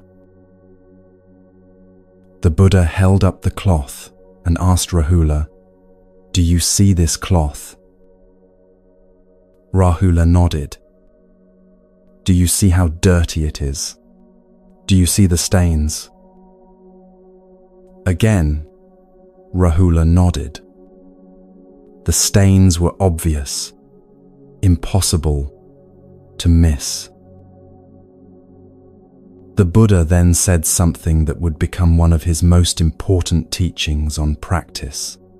Just as this cloth can become pure when washed with water and soap, so too the mind can be purified when you see clearly what makes it impure. But then he emphasized the crucial point. First, you must see the stains clearly. You cannot clean what you do not see. You cannot purify what you deny or ignore or pretend isn't there. This teaching reveals the foundation of all Buddhist practice. Awareness comes before transformation. When someone doesn't choose you and you're suffering, the first step isn't to force yourself to let go, or to convince yourself you shouldn't care, or to transcend your feelings through spiritual practice. The first step is to see clearly what's actually happening in your mind. Most people don't do this. They're so uncomfortable with their suffering that they immediately try to fix it, escape it, explain it away, or numb it through distraction. But the Buddha's teaching to his son was clear. You must see the stains before you can clean the cloth. So what does it mean to see attachment as it arises? It means you notice the moment your mind starts reaching. You're going about your day, and suddenly you're thinking about the person who didn't choose you. You're imagining what you could say to change their mind, or you're replaying the last conversation, looking for what went wrong, or you're fantasizing about them, realizing they made a mistake. Usually, you're so absorbed in these thoughts that you don't notice you're thinking them. The thinking has you, you're not aware of it, you're inside it, completely identified with it. But if you're practicing awareness, there's a moment, sometimes brief, sometimes sustained, where you notice, oh, I'm doing it again. I'm reaching for them mentally. I'm replaying scenarios. I'm grasping. That noticing is awareness. It's the moment when you see the stain on the cloth. The Buddha taught his son that this seeing must be done without judgment. When Rahula looked at the dirty cloth, he didn't judge the cloth for being dirty. He didn't make the cloth wrong or bad or defective. He simply saw, this cloth has stains on it. When you notice attachment arising in your mind, when you catch yourself obsessing about someone who didn't choose you, the practice is to see it the same way, not as evidence that something is wrong with you, but as simple observation of what's present. Oh, attachment is here right now. Grasping is happening. The mind is reaching for what isn't available. No judgment, no shame, no story about what it means that you're still doing this. Just clear seeing, this is what's happening right now. Most people make awareness harder than it needs to be because they add commentary to what they observe. They notice they're thinking about the person and immediately add, I shouldn't still be thinking about them. What's wrong with me? Why can't I get over this? I'm pathetic for still caring. All of that is not awareness. That's judgment about awareness.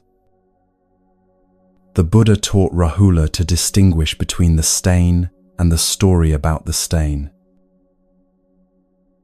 The stain is simply what's present, a mark on fabric, a mental pattern of attachment, a moment of grasping. The story about the stain is the elaborate narrative you build around it, what it means, why it's there, what it says about you, how you should feel about it. Awareness is seeing the stain without the story.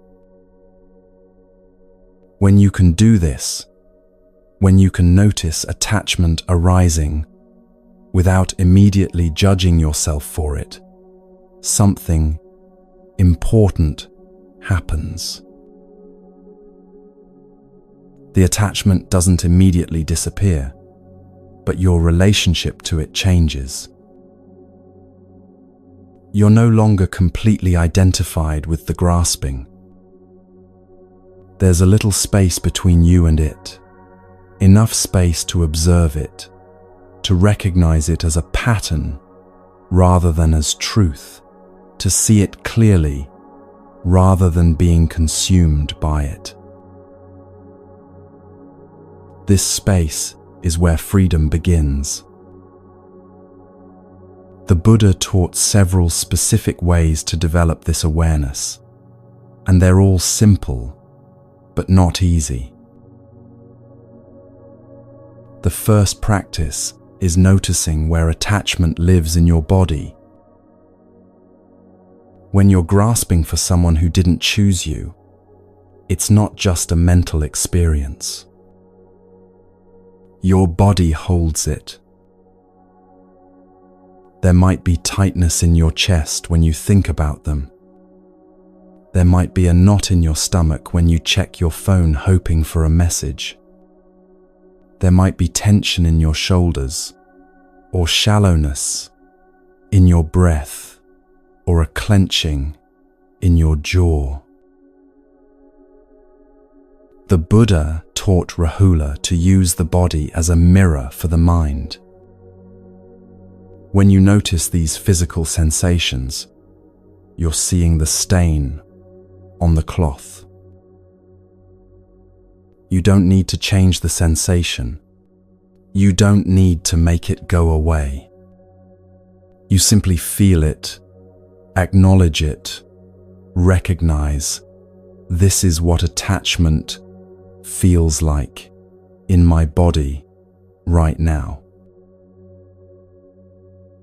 The practice is to stay with the sensation without immediately reaching for your phone or for distraction or for some way to escape the discomfort. Just feel the tightness in your chest. Just notice the knot in your stomach. Just observe how your breath becomes shallow when you're grasping. This sounds simple, but it's actually profound. Because most of your suffering comes not from the sensation itself, but from your resistance to the sensation. When you can simply be with the physical experience of attachment without fighting it or feeding it, you're practicing awareness. The second practice is noticing the quality of your thoughts. The Buddha taught that thoughts have a texture, a tone, a flavor. Thoughts rooted in attachment have a particular quality. They're repetitive, circular, urgent. When you're thinking clearly, your thoughts move naturally from one thing to another. There's a flow, a sense of presence with what's actually here. But when attachment is driving your thinking, the thoughts loop. You think the same things over and over, replaying conversations, imagining scenarios, analyzing what went wrong, strategizing what you could do differently. The content might vary slightly, but the pattern is the same. Reaching, grasping, trying to control something that's already happened or hasn't happened yet. The Buddha taught Rahula to recognize this quality of grasping mind as distinct from clear mind. When you notice your thoughts have that repetitive, urgent, grasping quality, you're seeing the stain. You don't need to stop the thoughts or replace them with better thoughts. You simply recognize, oh, grasping, mind is active right now. This recognition itself is awareness. And awareness even without any attempt to change what's happening, begins to shift your relationship to what's arising. The third practice is observing the arising and passing of attachment. Everything that arises in the mind is impermanent. It comes, it stays for a while, and it passes. But when you're identified with attachment, it feels permanent. It feels like this grasping, this longing, this mental reaching will never end. The Buddha taught Rahula to notice not just the presence of mental states, but their temporary nature. You're thinking about the person obsessively. Your mind is completely consumed, and then the phone rings, or someone asks you a question, or you get absorbed in a task, and suddenly you realize you weren't thinking about them for 5 minutes. The attachment passed, not permanently, but temporarily. When you start noticing this, when you see that attachment comes and goes, rather than being a constant, unchanging state, you're seeing something crucial about its nature. It's not solid. It's not permanent. It's not who you are. It's a pattern that arises under certain conditions and passes when those conditions change. This seeing is liberating not because it makes the attachment go away, but because it reveals that you're not trapped in it. Just as the Buddha showed Rahula that a stained cloth can be cleaned, he was showing that the mind isn't permanently stuck in any pattern. Patterns arise and pass, and awareness allows you to see this clearly. The fourth practice is recognizing what triggers attachment to arise. The Buddha taught dependent origination, the principle that everything arises dependent on conditions. Attachment doesn't appear randomly. It arises when certain conditions are present.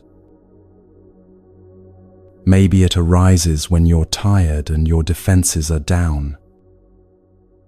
Maybe it arises when you see something that reminds you of the person.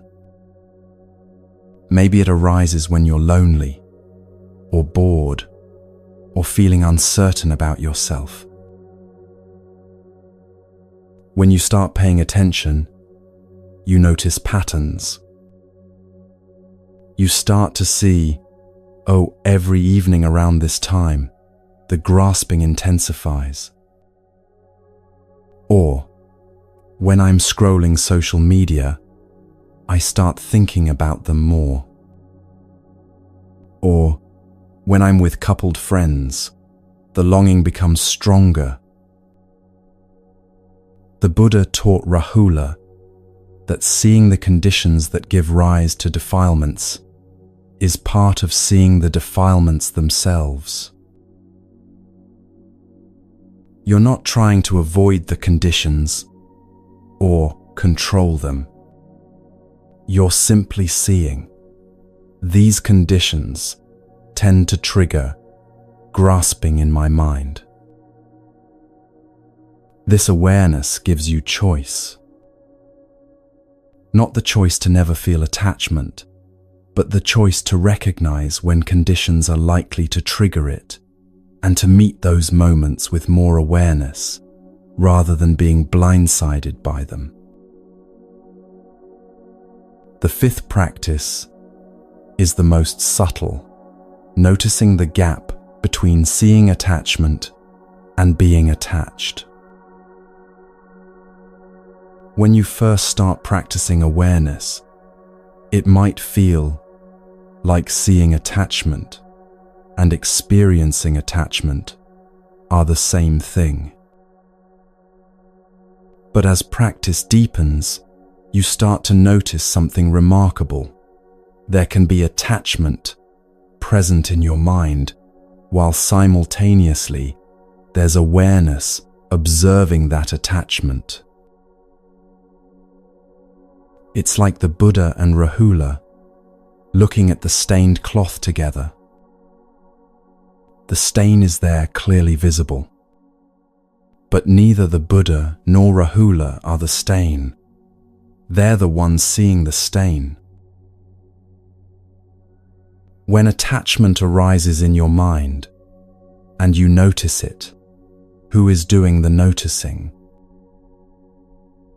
The attachment is a pattern, a mental formation, a temporary arising in consciousness.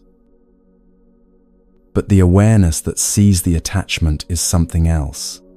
It's the capacity to observe without being caught, to see without being consumed. This distinction is crucial because it reveals that you are not your attachment. You are the awareness that can see attachment arising and passing. The Buddha didn't tell Rahula that having a dirty cloth made him dirty. The cloth had stains, but that didn't define the cloth's essential nature. It just meant the cloth needed washing. Similarly, having attachment arise in your mind doesn't make you an attached person. It means attachment is a pattern that arises, and with awareness and practice, that pattern can be transformed. As the Buddha washed the cloth while teaching Rahula, he demonstrated something important. Purification isn't violent. He didn't scrub the cloth aggressively or try to destroy it to remove the stains. He washed it gently but thoroughly with water and soap, allowing the impurities to release naturally. The same is true for attachment in the mind. You don't purify attachment through force or self-criticism or harsh discipline. You purify it through patient awareness, seeing it clearly again and again, understanding its nature, not feeding it with new grasping, allowing it to be seen fully until it naturally releases.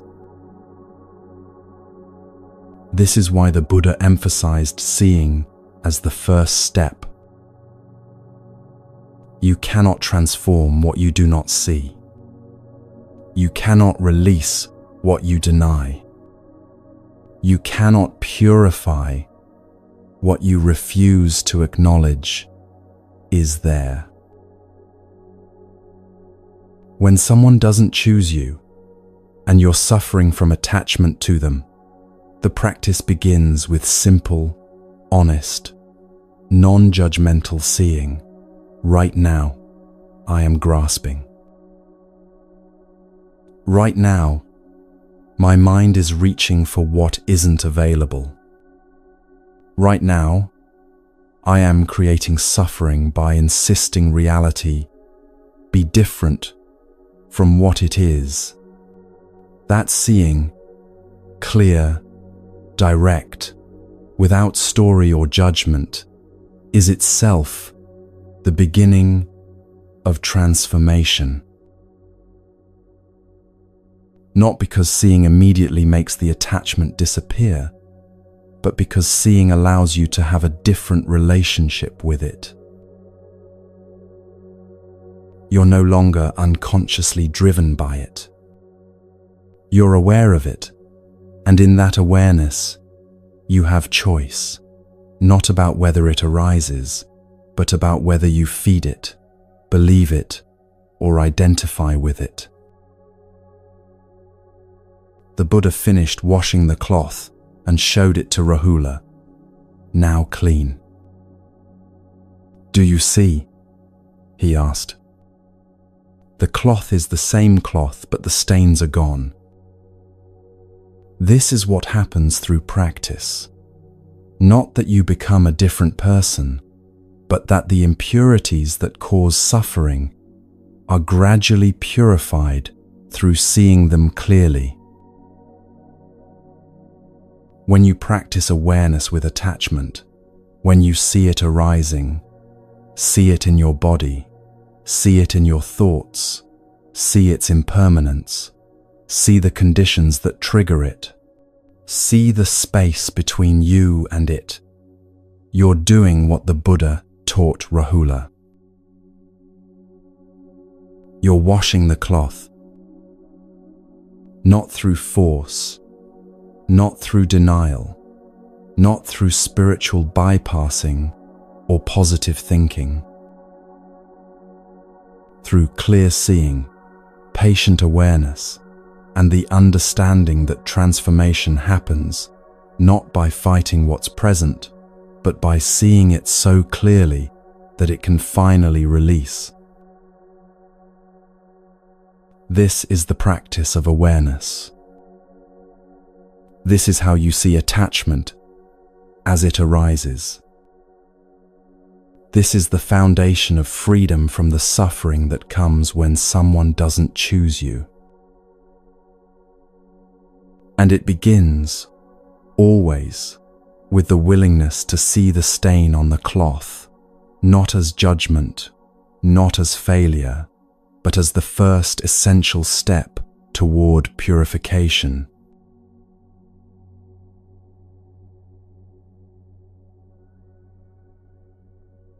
There was once an ascetic named Bahia Daruchirya who lived alone on the edge of the ocean, practicing meditation with such dedication that people began to revere him as enlightened. Bahia himself believed this.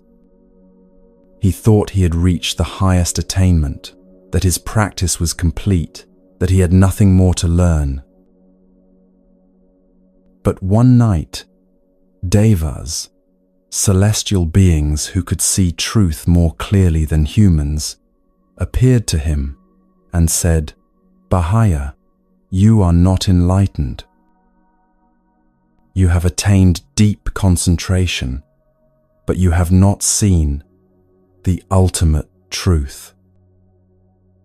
There is a teacher in Savatthi, the Buddha, who can show you what you have not yet seen.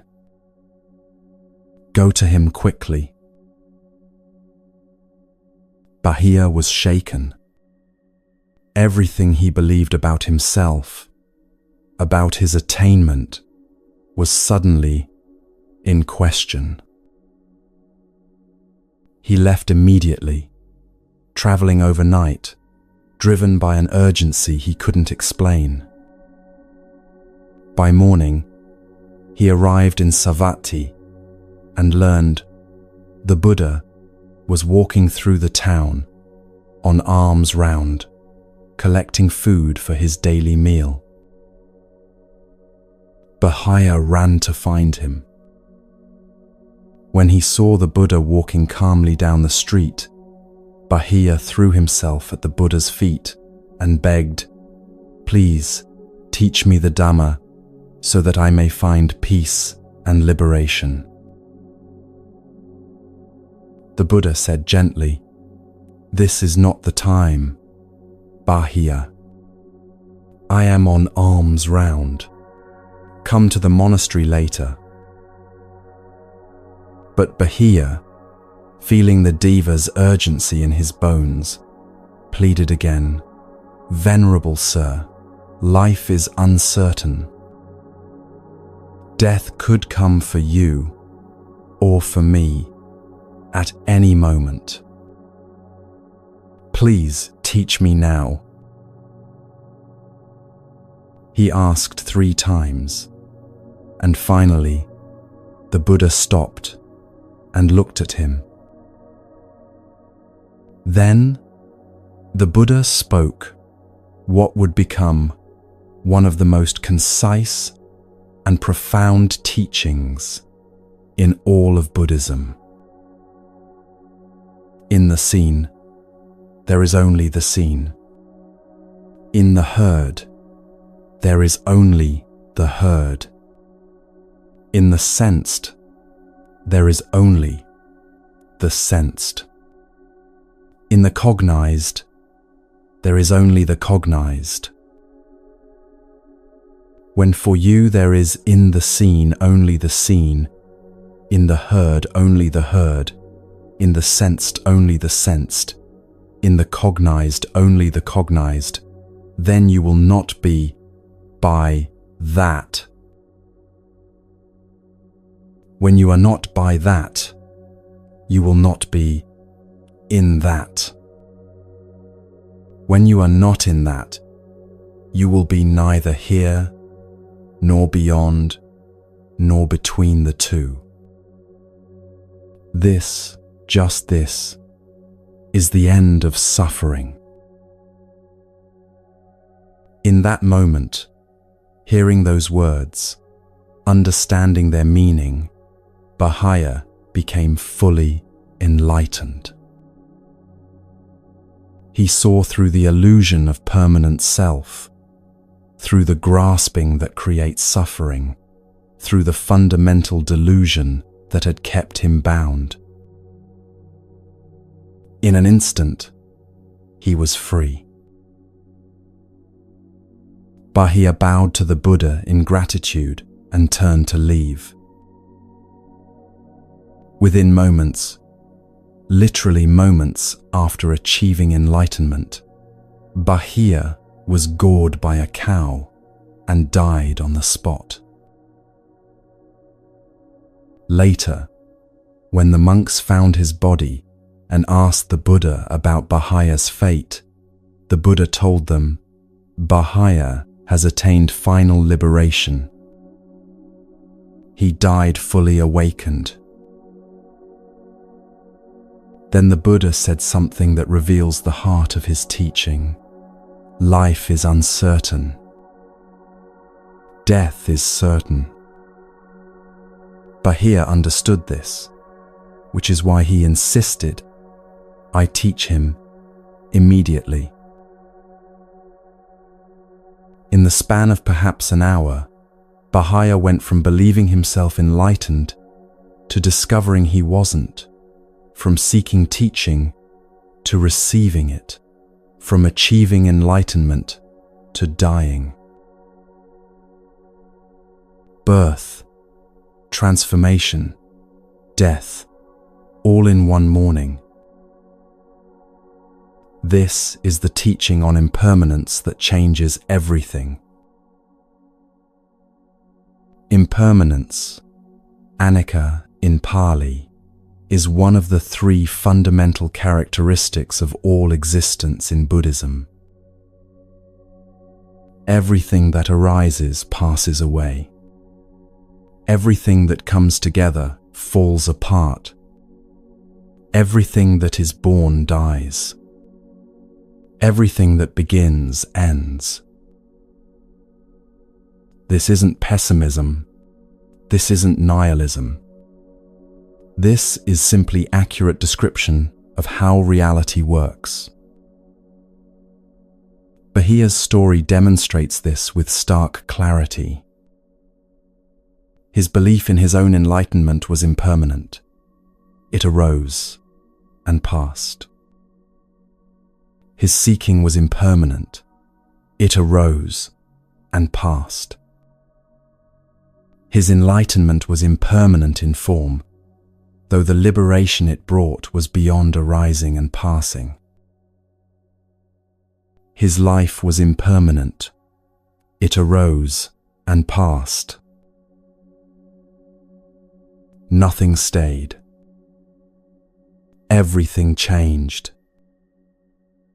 And this is true for every single experience, every single moment, every single thing that exists in conditioned reality.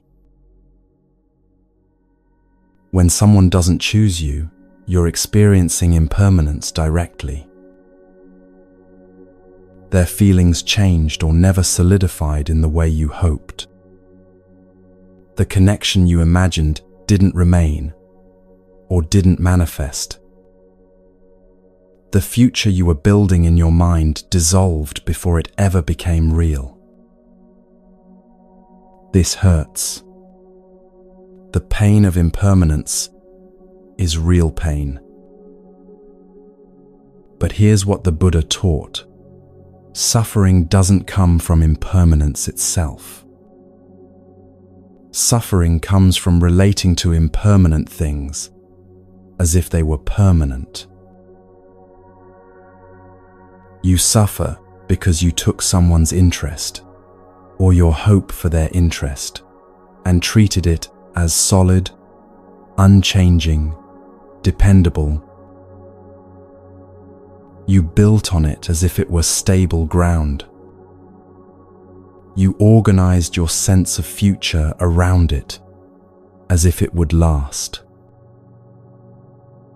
And when it changed, which is what impermanent things always do, you experienced that change as betrayal, as loss, as evidence that something is wrong with you or with reality itself.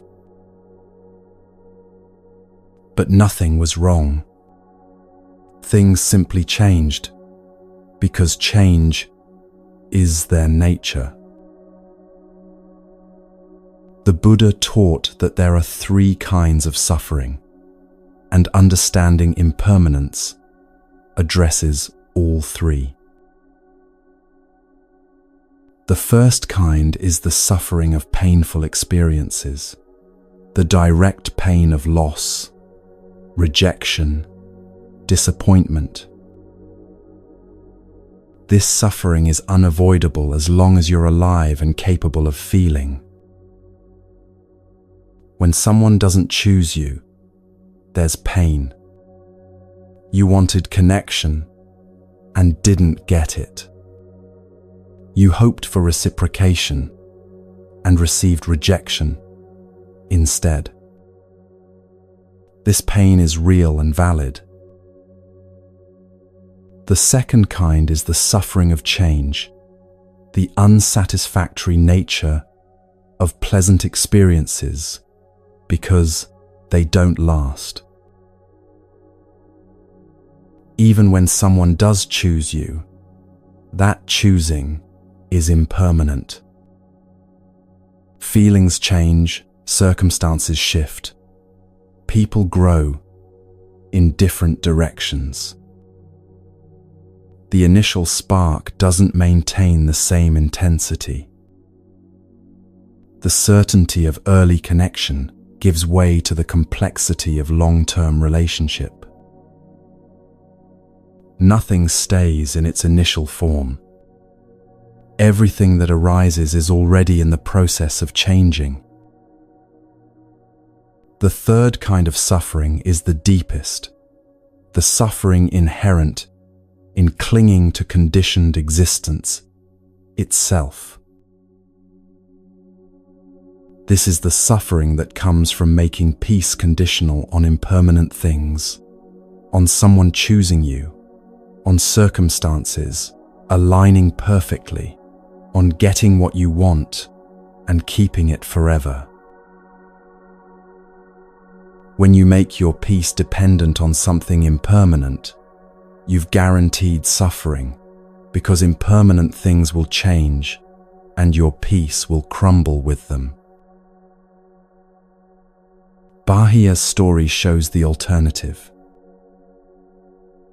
In his final teaching, the Buddha pointed Bahia towards seeing things as they are, just hearing in the hearing, just seeing in the seeing, just sensing in the sensing, without adding the story of me and mine and permanent on top of it. When you see clearly that everything is impermanent, something profound shifts in how you relate to experience.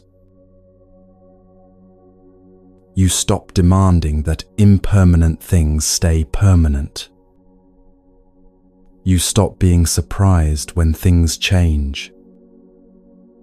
You stop making change into evidence of failure or wrongness.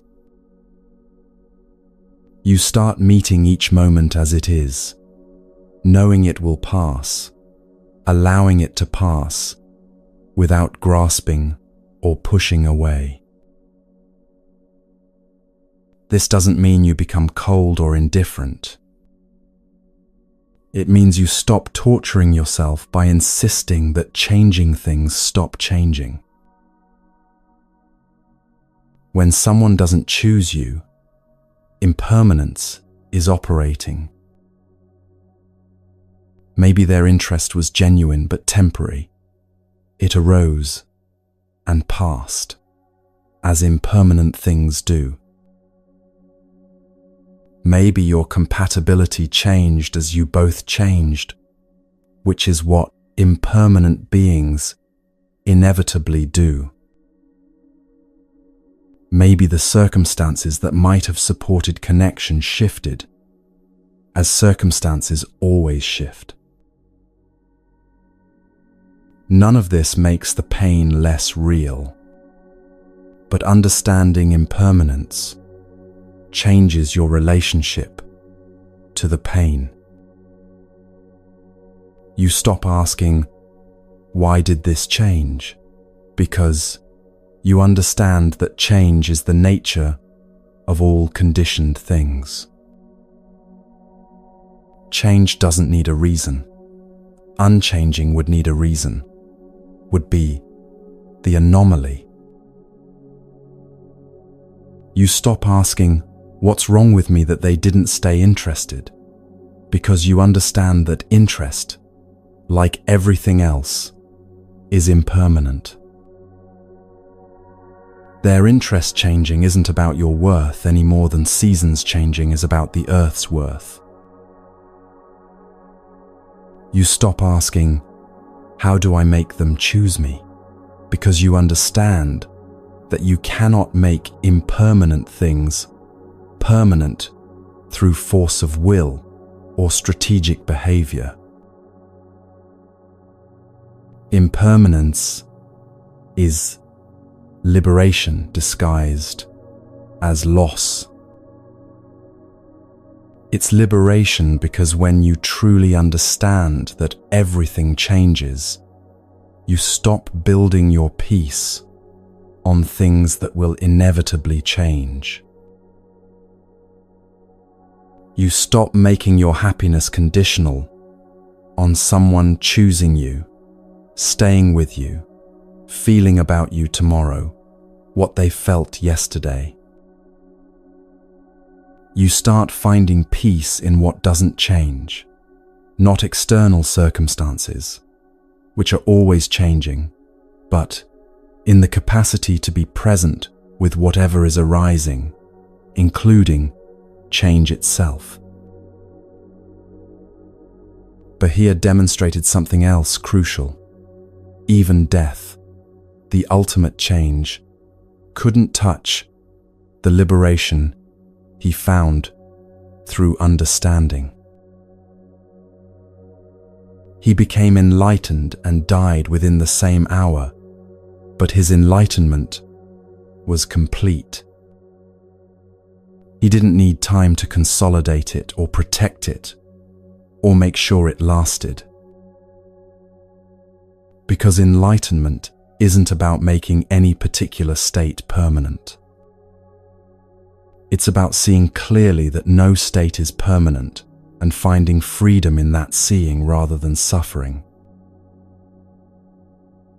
When you're not chosen, you're being given a teaching on impermanence, whether you wanted it or not. You're learning directly that connections change, that interest shifts, that what felt solid can become uncertain, that futures you imagined can dissolve before manifesting.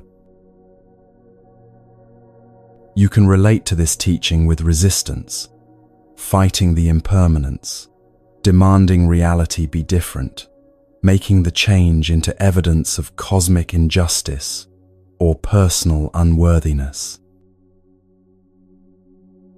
Or you can relate to it with wisdom, recognizing that you're experiencing the fundamental nature of conditioned existence, that this pain is teaching you not to build on shifting ground, that understanding impermanence is understanding freedom. The Buddha's final words to his disciples, spoken as he was dying, were about impermanence.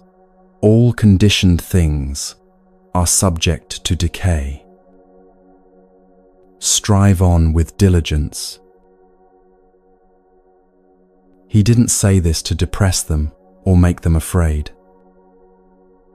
He said it to free them from the suffering that comes from denying or fighting what is fundamentally true. Everything changes. This person's feelings changed or never formed as you hoped. This connection shifted or ended or never fully began. That change isn't personal. It isn't punishment. It isn't evidence that something is wrong with you or with how reality operates. It's just impermanence, doing what impermanence always does, manifesting as change. And when you stop arguing with impermanence, when you stop demanding that changing things stay unchanged, when you stop making your peace conditional on permanence in an impermanent world, you find something that doesn't change. Not external stability. That's impossible in conditioned existence. But internal stability, the capacity to meet whatever arises, including change and loss, without being destroyed by it. Bahia found this in an instant and died free. You might take longer, moving through the pain slowly, learning gradually what he learned in a flash.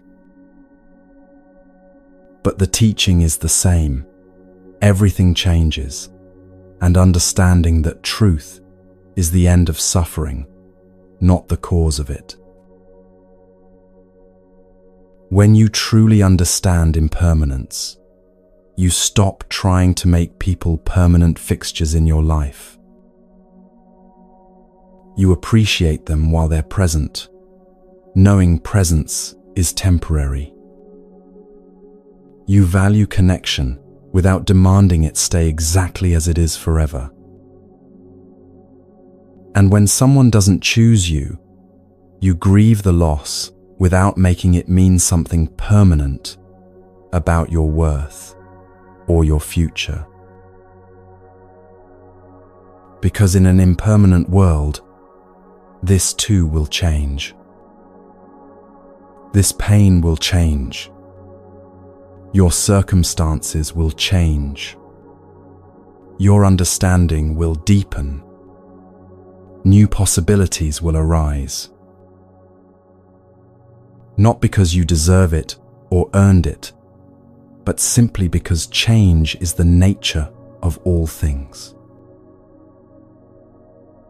And that nature, that fundamental impermanence, is not your enemy. It's your teacher. It's showing you where you're building on unstable ground, so you can learn to find stability in what doesn't need external conditions to remain whole. This is the teaching that changes everything, not the content of what happens, but your relationship to change itself.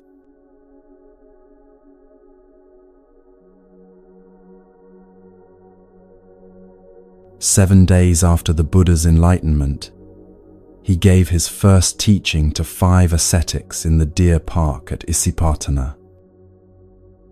That teaching on the 4 Noble Truths became famous, known as turning the wheel of the Dharma. But 5 days later, the Buddha gave a second teaching to the same 5 ascetics that was equally profound, though less famous. He taught them about the 5 aggregates, the components that humans mistake for a permanent, unchanging self. The Buddha asked them to examine their direct experience. Is the body permanent or impermanent? The ascetics answered, "Impermanent, Venerable Sir." And what is impermanent? Is that satisfactory or unsatisfactory? Unsatisfactory, Venerable Sir. And what is impermanent, unsatisfactory, and subject to change? Is it fitting to regard that as, this is mine, this I am, this is myself? No, Venerable Sir. The Buddha then went through each aggregate systematically: form, feeling, perception, mental formations, consciousness. For each one, the same questions, the same recognitions: impermanent, unsatisfactory, not self. He showed them that what they'd been calling I and me and mine was actually a constantly changing stream of processes, a body that's always aging and dying and replacing cells, feelings that arise and pass moment by moment, perceptions that shift with conditions, mental formations that come and go, consciousness that flickers in and out with every sense contact. None of it was stable. None of it was under their control. None of it was a permanent self that could be grasped or protected or enhanced or diminished. The Buddha concluded, when you see this clearly, you become disenchanted with form, disenchanted with feeling, disenchanted with perception, disenchanted with mental formations, disenchanted with consciousness. Being disenchanted, you become dispassionate. Through dispassion, you are liberated.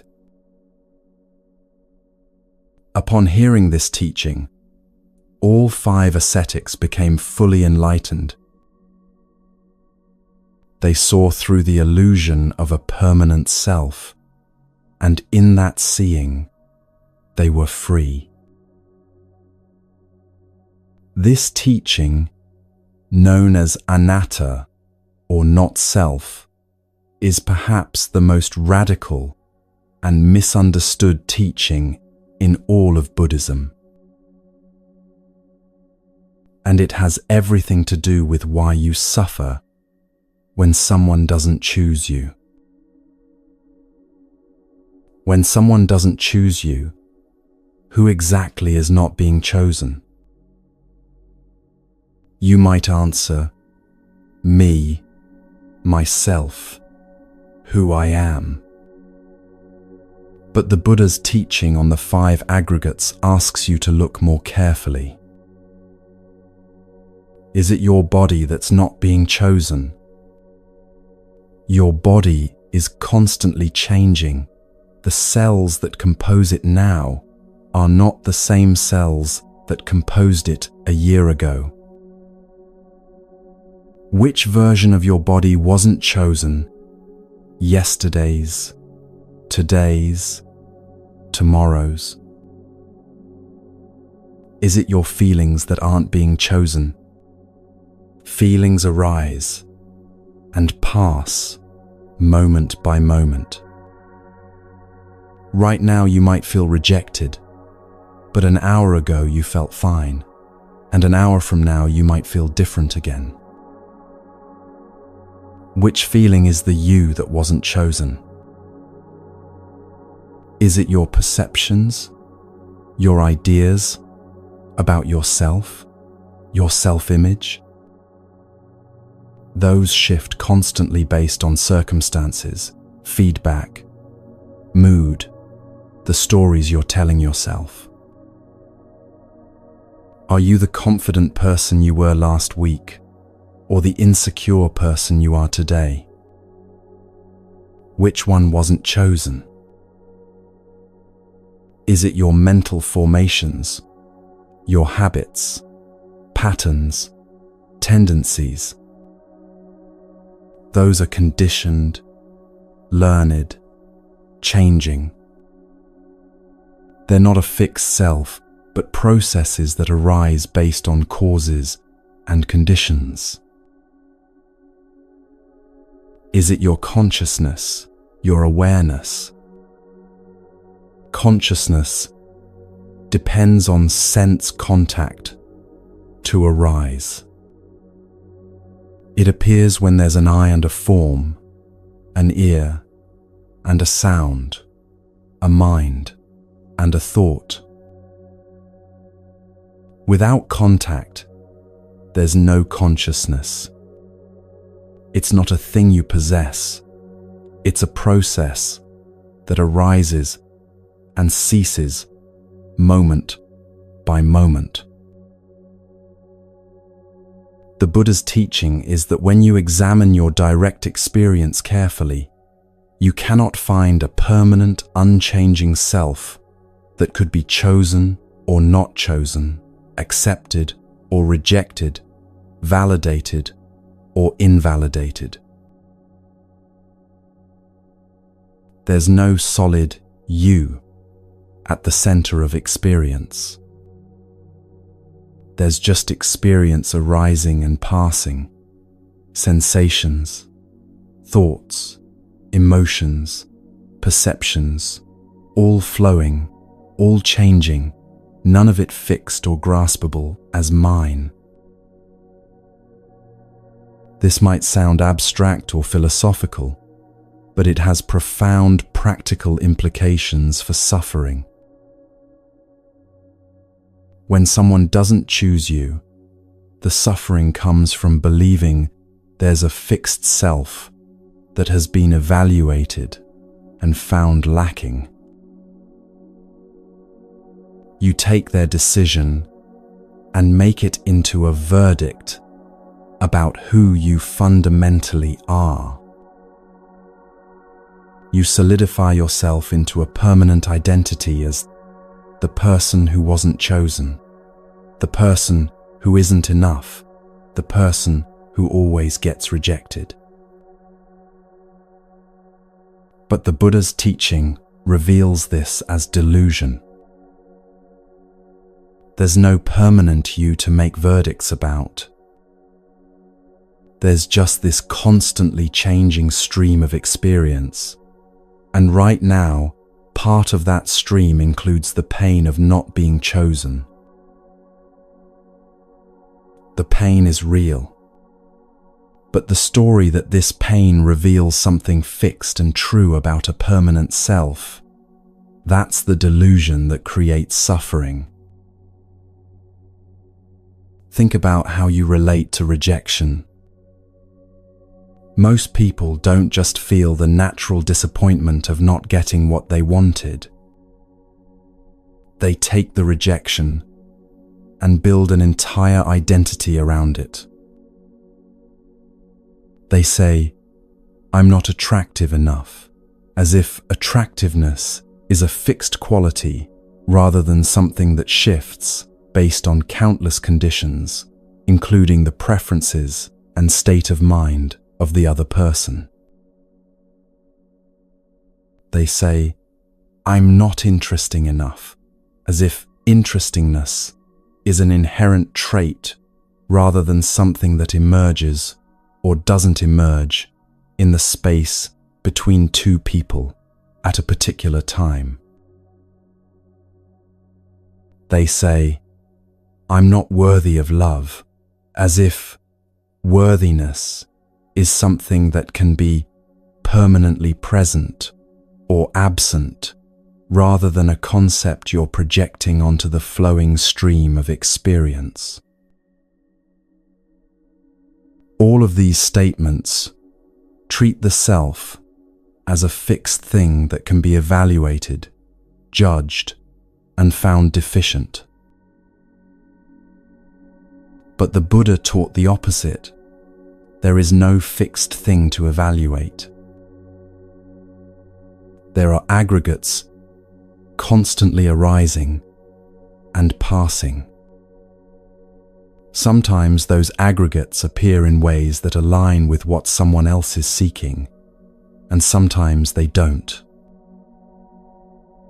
Sometimes the conditions support connection, and sometimes they don't. None of this says anything permanent about a permanent you, because there is no permanent you to say things about. This teaching is liberating because it dissolves the entire framework of needing to be chosen as validation of self-worth. If there's no permanent self, there's no permanent self that needs validation. If there's no fixed you, there's no fixed you that can be fundamentally rejected. If you're a constantly changing process rather than a static entity, then someone not choosing you says nothing about your essence, because you don't have an essence. You have a stream of changing conditions. The Buddha emphasized that seeing not self doesn't mean you disappear or become nothing or lose all sense of conventional identity. You still function in the world.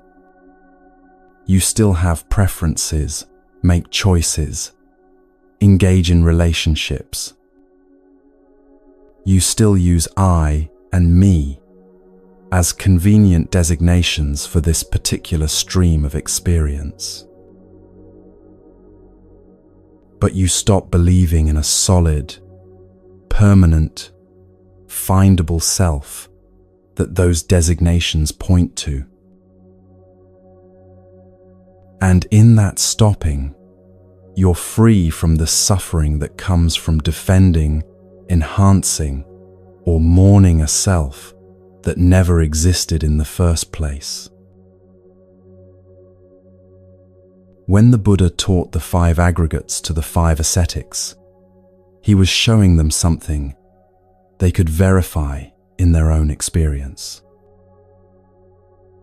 He wasn't asking them to believe in a philosophy or accept a doctrine.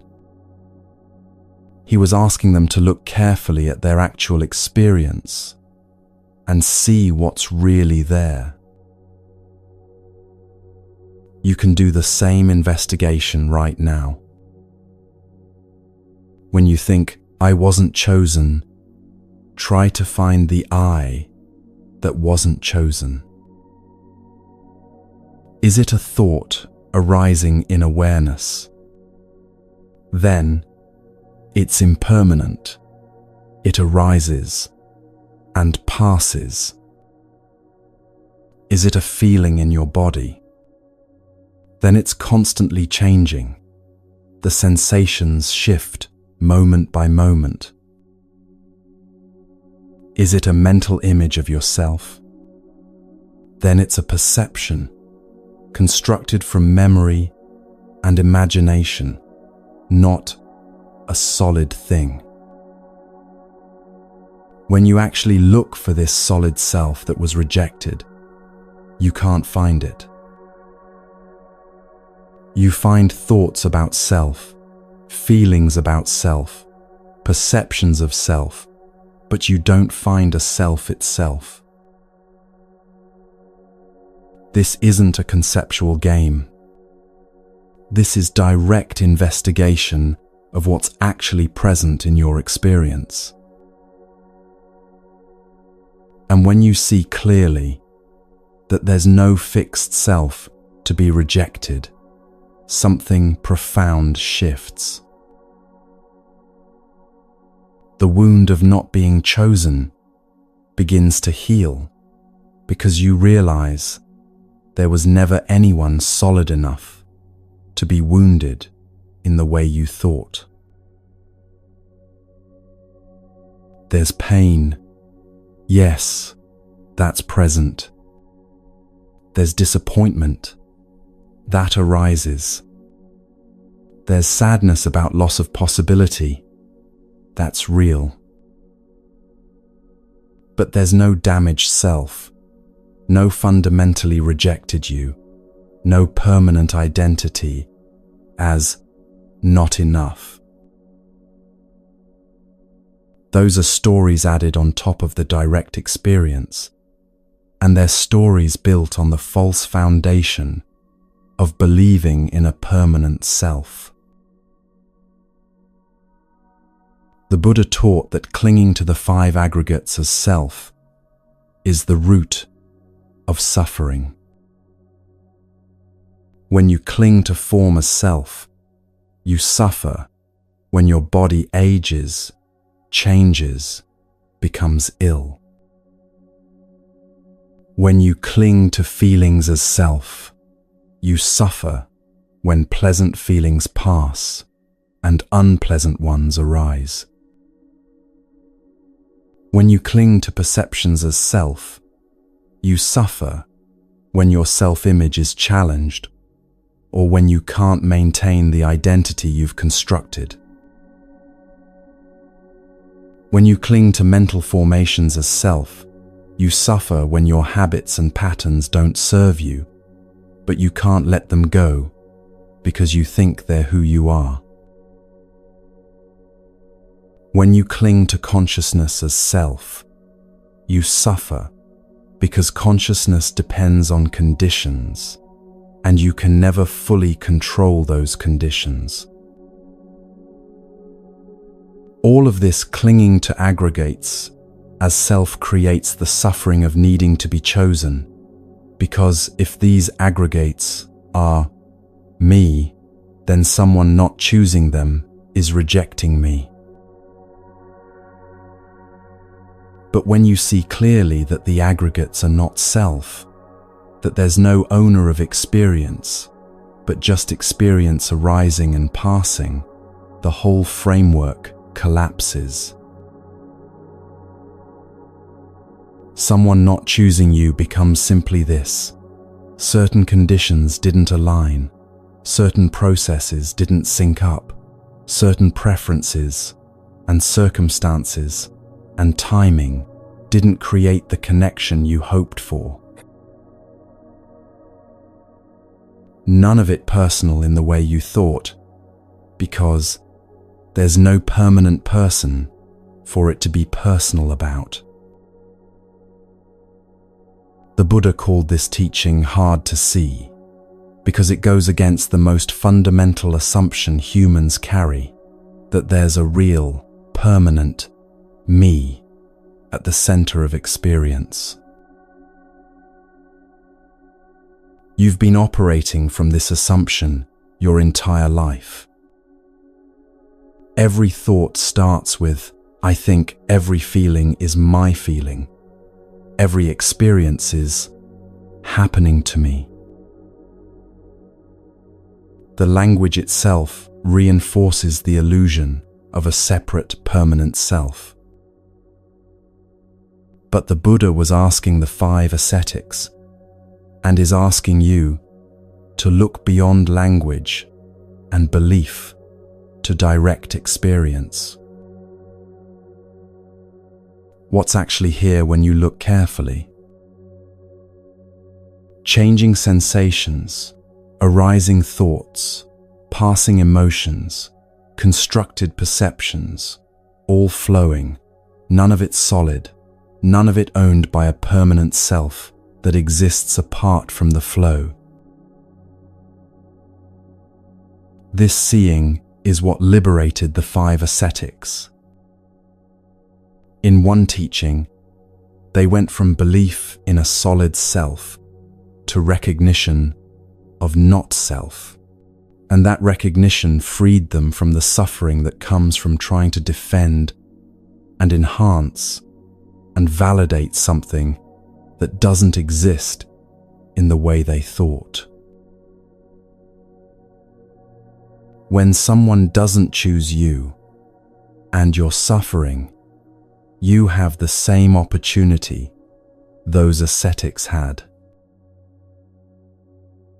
You can continue believing in a permanent self that has been evaluated and rejected, that needs to be fixed or improved or made worthy of choosing. Or you can investigate, where is this self that needs choosing?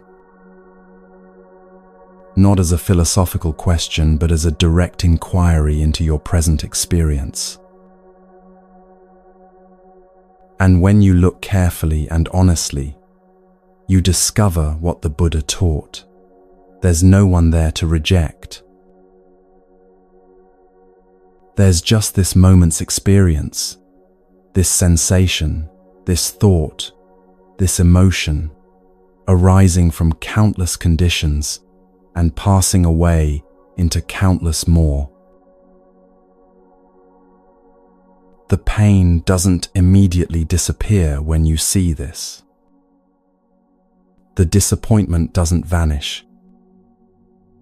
The sadness about loss may still arise. But the suffering, the deep existential wound of believing you as a permanent entity, have been found unworthy. That begins to dissolve. Because when there's no permanent you, there's no permanent you that can be fundamentally unworthy. There's just this stream of experience, sometimes flowing toward connection, and sometimes flowing away from it, sometimes meeting another stream in confluence, and sometimes not. None of it a verdict on a self that doesn't exist in the solid, permanent way you've been believing it does. This is the most radical teaching in Buddhism. The one who needs to be chosen is a fiction. Not a fiction you consciously created, but one built from habit and conditioning and the deep-rooted human tendency to solidify the flowing stream of experience into a graspable me. And the path to freedom is seeing through that fiction directly, not by believing the teaching, but by investigating your experience until you see it for yourself.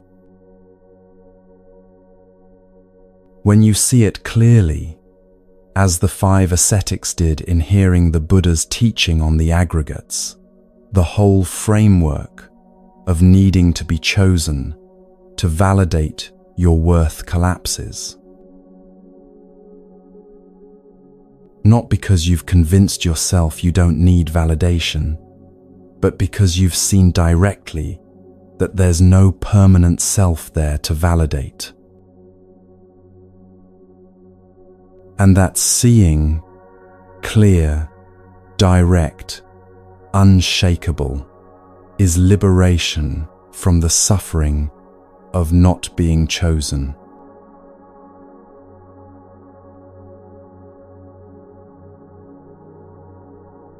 There was a wealthy householder named Chitta who lived in a small town and was known for his deep understanding of the Dhamma. Though he wasn't a monk, Chitta's wisdom was so clear that even senior monks would seek him out for discussion and guidance. He was generous with his home, regularly inviting monks to teach the townspeople and offering meals and support to the Sangha. One day, a group of monks arrived in town, and Chitta invited them to his home, as was his practice. He prepared a meal, gathered the community, and asked the monks to share the Dhamma. But these monks were arrogant.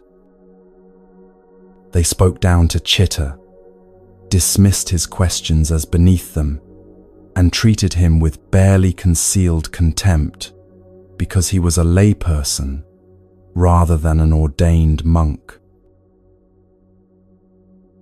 When Chitta offered corrections to their misunderstandings of the teachings, corrections that were accurate and rooted in deep study, the monks became defensive and dismissive. They implied that a householder had no place teaching monks anything, regardless of his understanding. Chitta listened calmly. He didn't argue or defend himself. He didn't try to prove his worth or change their minds. When the meal was finished, he thanked them politely for coming. And then he simply stopped inviting them. There were no speeches about disrespect, no explanations about why they were no longer welcome, no attempts to make them understand what they'd done wrong.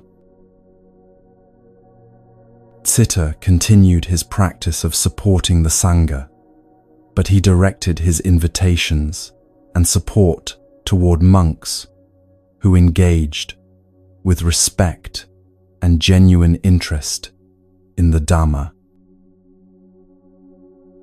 When the disrespectful monks asked why they were no longer invited, Chitta responded simply, "I honor the Dhamma by supporting those who embody it."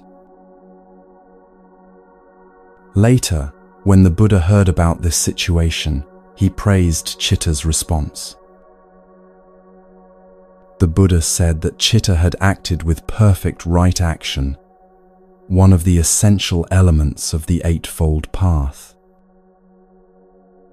He hadn't been cruel or vindictive, but he also hadn't continued participating in a dynamic that dishonored both himself and the teachings. This story reveals something essential about what right action means when someone doesn't choose you or doesn't treat you with respect. Right action isn't about forcing others to behave differently. It's about choosing how you participate or don't participate based on what aligns with wisdom and compassion. When someone doesn't choose you, right action begins with a simple recognition. You cannot control their choice, but you can control your response. You cannot make someone choose you through persuasion, manipulation, or self-improvement projects designed to become who you think they want.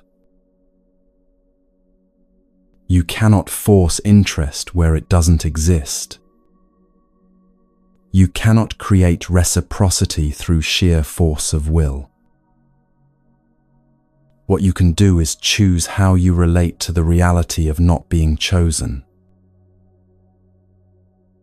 Chitta didn't try to make the disrespectful monks respect him. He didn't continue inviting them while hoping they would change. He didn't diminish himself to make them comfortable or work harder to prove his worthiness of their regard. He simply redirected his energy toward what was reciprocal and respectful. This is right action, aligning your behavior with reality rather than with fantasy, with wisdom rather than with wishful thinking. In Buddhist teaching, right action is part of the ethical conduct section of the Eightfold Path, along with right speech and right livelihood. Together, these three elements guide how you move through the world in ways that reduce suffering rather than create it. Right action specifically addresses physical and behavioral choices, what you do, not just what you say or think. The traditional definition focuses on abstaining from killing, stealing, and sexual misconduct. But the principle extends to all actions. Are your behaviors creating suffering or reducing it? When someone doesn't choose you and you keep chasing them, offering more of yourself, trying to convince them, waiting for them to change their mind, what kind of suffering are you creating?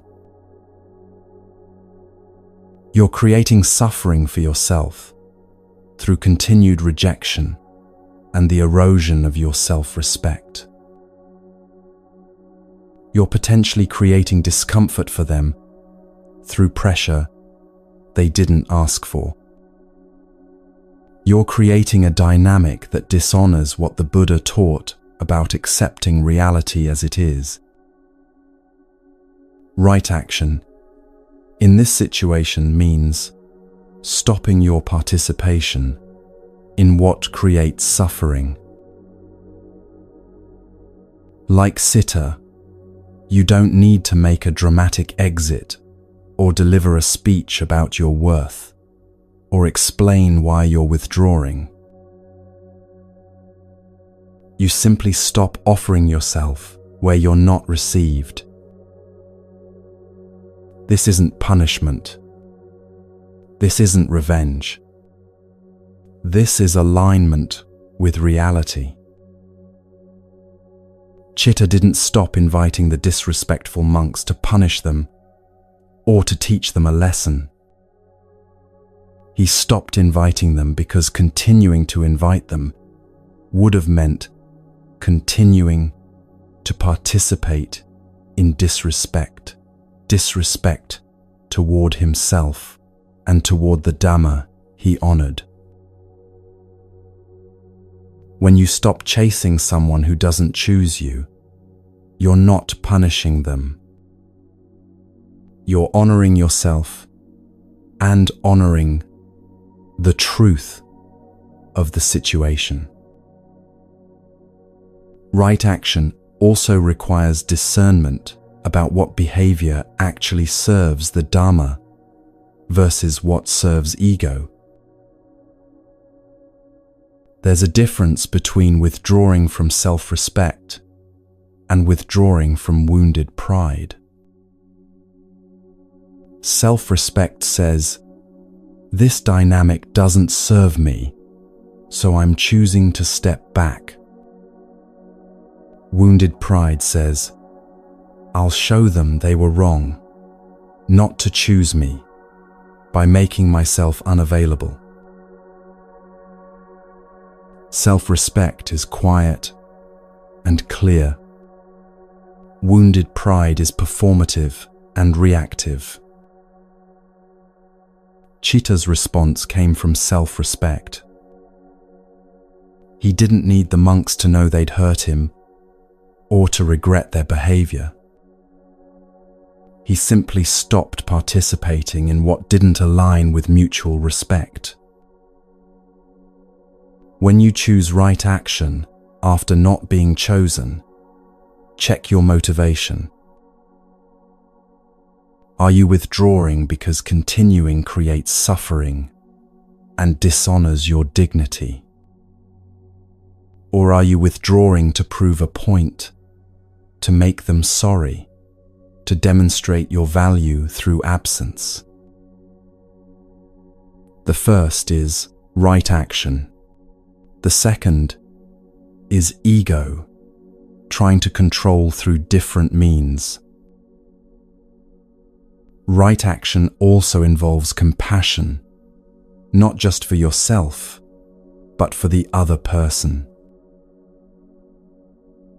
Sitter's withdrawal wasn't vengeful. He didn't speak badly about the monks or try to turn others against them.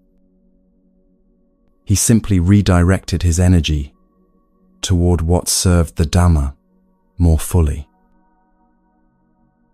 When someone doesn't choose you, compassion recognizes that they're acting from their own conditioning, their own capacity, their own karma. Their choice not to choose you isn't necessarily about malice or cruelty. It's about where they are, what they can see, what they're capable of in this moment. Compassion doesn't require you to keep offering yourself to them. It just means you don't make them wrong for being who they are and seeing what they see. You can have compassion for their limitations, while also having enough self-compassion to step back from a dynamic that hurts you. These two things are not in conflict.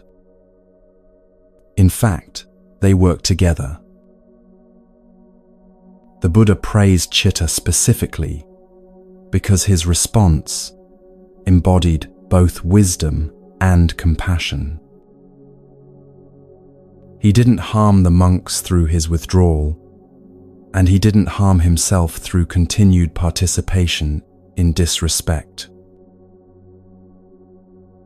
Right action means finding the middle way, not aggression toward those who don't choose you, and not self-abandonment in pursuit of them.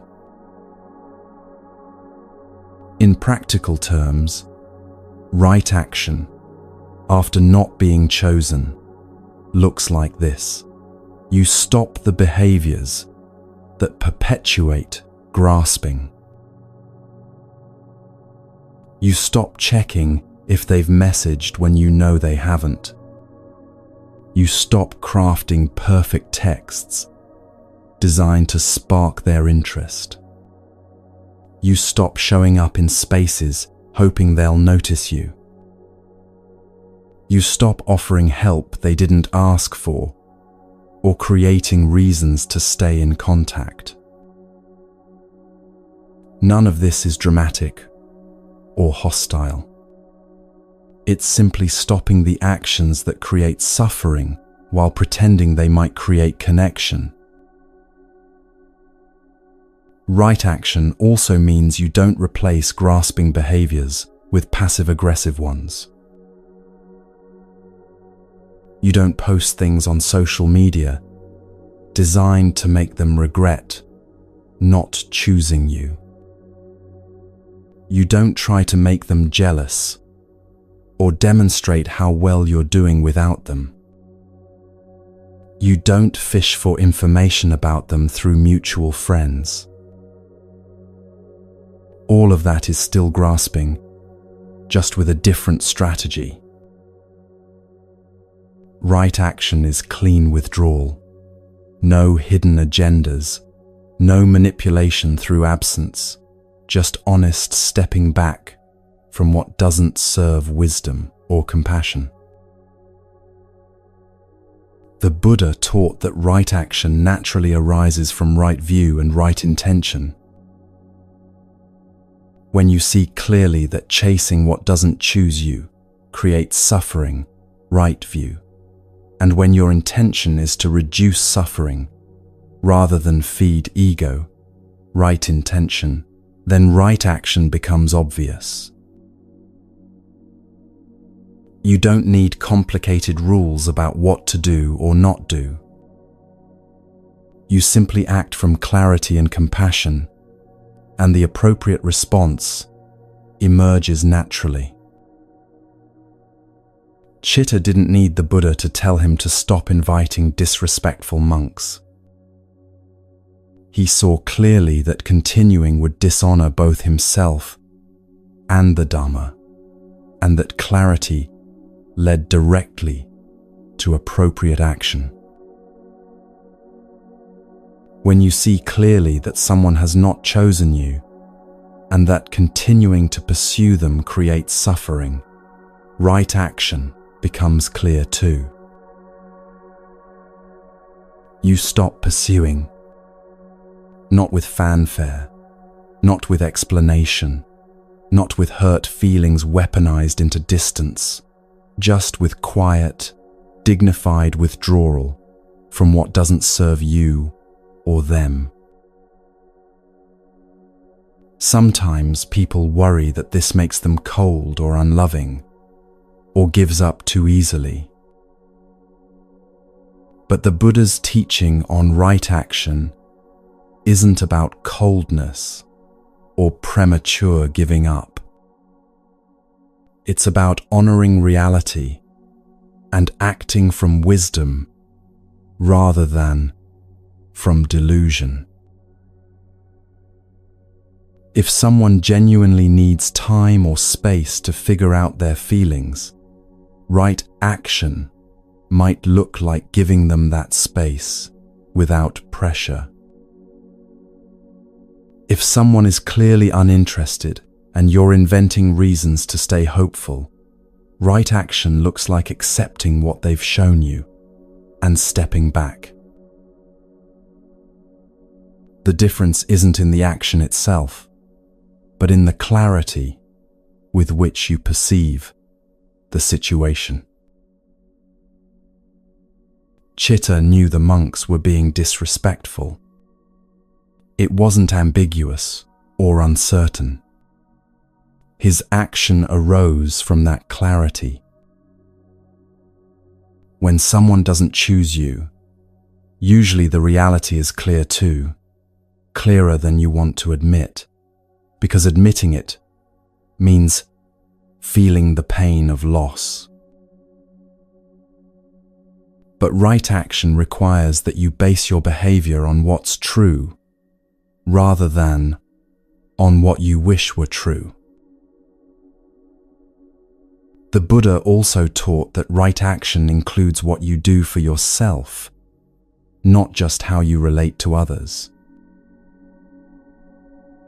After Siddha stopped inviting the disrespectful monks, he didn't just create empty space. He actively invited and supported monks who engaged with respect and genuine Dhamma practice.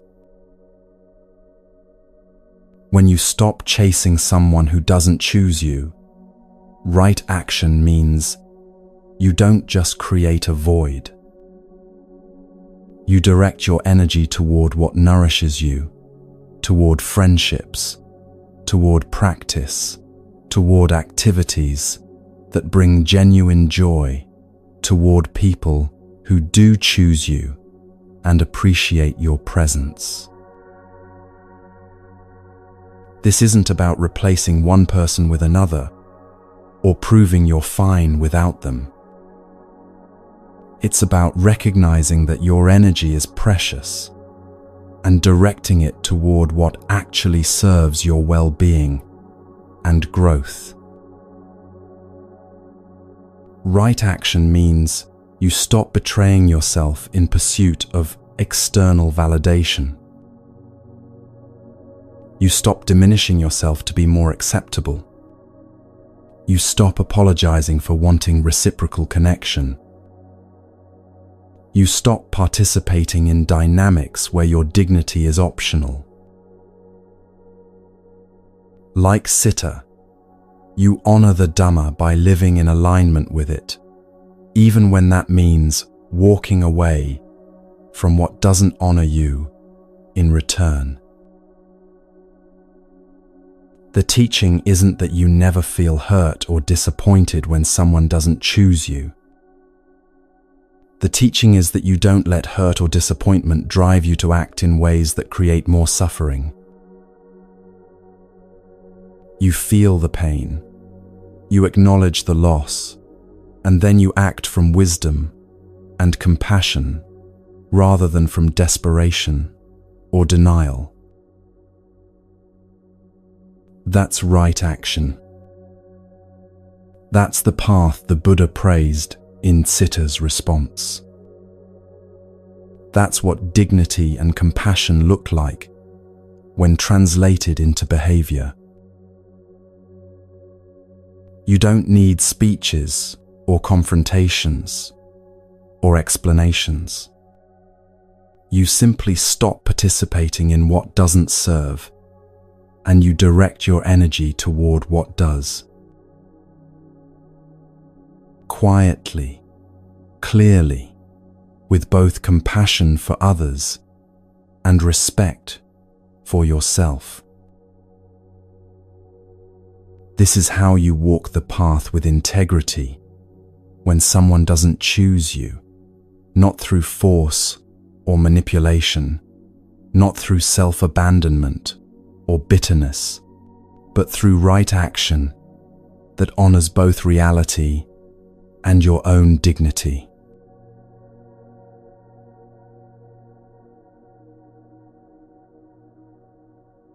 There was a woman named Patakara whose story contains such devastating loss that it seems almost unbearable to tell.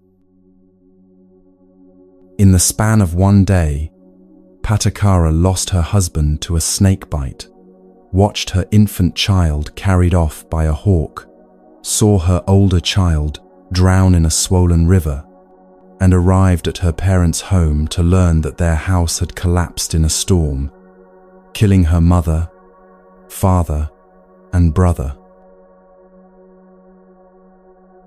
Everyone she loved, gone in a single day. The grief shattered her mind completely. She tore off her clothes and wandered naked through the streets, weeping and wailing, unable to process the magnitude of what had happened.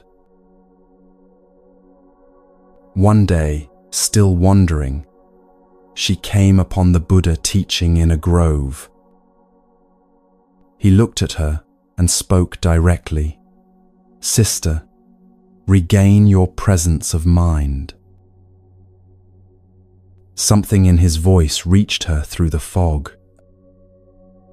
She looked down, realized she was naked, and someone gave her a cloth to cover herself.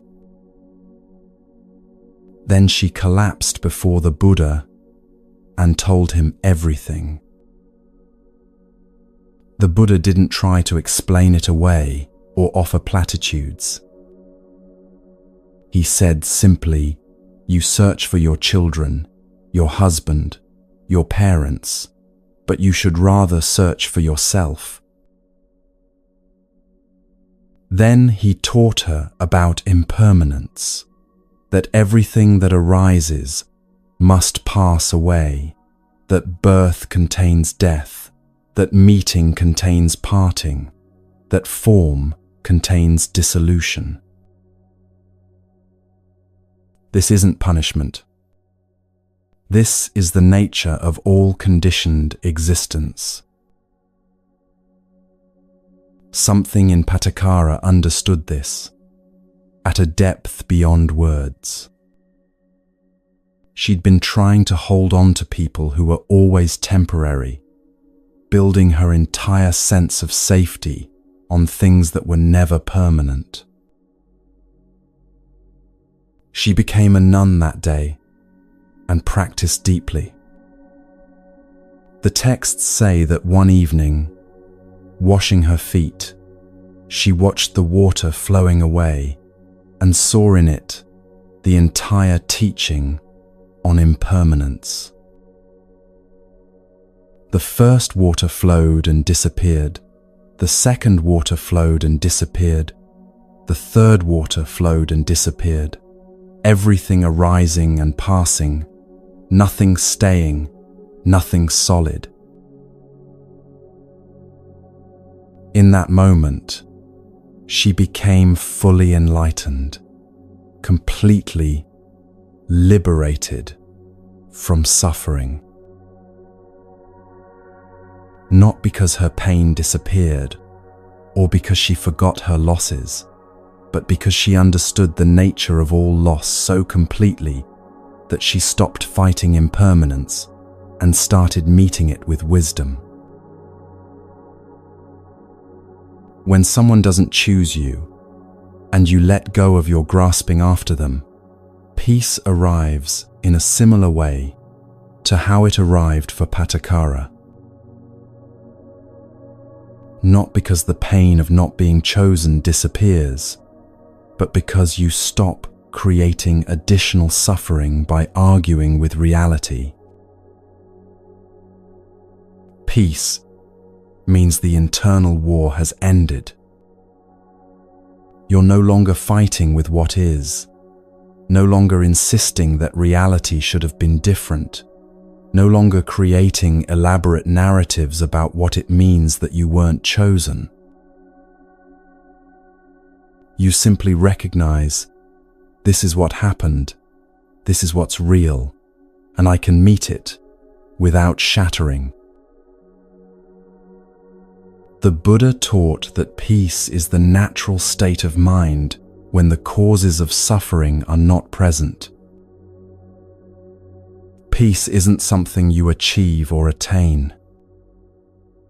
Peace is what remains when you stop creating the conditions that disturb it. Patakara's peace didn't come from her circumstances improving. Her family was still dead. The grief was still present. But she'd stopped fighting the impermanence that made those losses inevitable. And in that stopping, peace was there, not as a feeling of happiness, but as a deep settledness, a fundamental okayness, even in the presence of pain. But understanding peace and knowing how to walk toward it are two different things. This is where another teaching becomes essential, a teaching about when walking away is the wisest response. In the town of Kosambi, a dispute arose among monks that escalated beyond all reason. The argument was about a minor rule violation, something inconsequential, but the monks split into factions, each insisting they were right and the other side was wrong. They stopped speaking to each other, except to argue. They refused to compromise or listen, or consider that perhaps both sides were missing something more important than being right. The Buddha, hearing about this dispute, traveled to Kosambi to help them reconcile. He arrived and tried to mediate, speaking about harmony, about the importance of unity in practice, about letting go of righteousness for the sake of peace. The monks barely listened. They were so absorbed in their positions, so convinced of their correctness, that even the Buddha's presence couldn't penetrate their stubbornness. So the Buddha did something unexpected. He stopped trying to convince them. He said simply, "You are acting like fools, unable to live together in harmony. I will leave you to your quarrel." And he walked away. He went alone into the forest and stayed there, practicing in solitude, at peace, in a way he couldn't be, while trying to force reconciliation, where reconciliation wasn't ready to happen. The monks left to their quarreling, eventually exhausted themselves. The lay people, disgusted by the dispute, stopped supporting them. Gradually, the monks began to see what their stubbornness had cost them, not just material support, but the very peace they'd ordained to find. They went to the forest, found the Buddha, and begged his forgiveness. They'd been so busy being right that they'd forgotten what actually mattered. The Buddha returned with them, but the teaching had been delivered. Sometimes the wisest response is to step away peacefully from what cannot be forced. When someone doesn't choose you, you're facing the same choice the Buddha faced at Kosambi.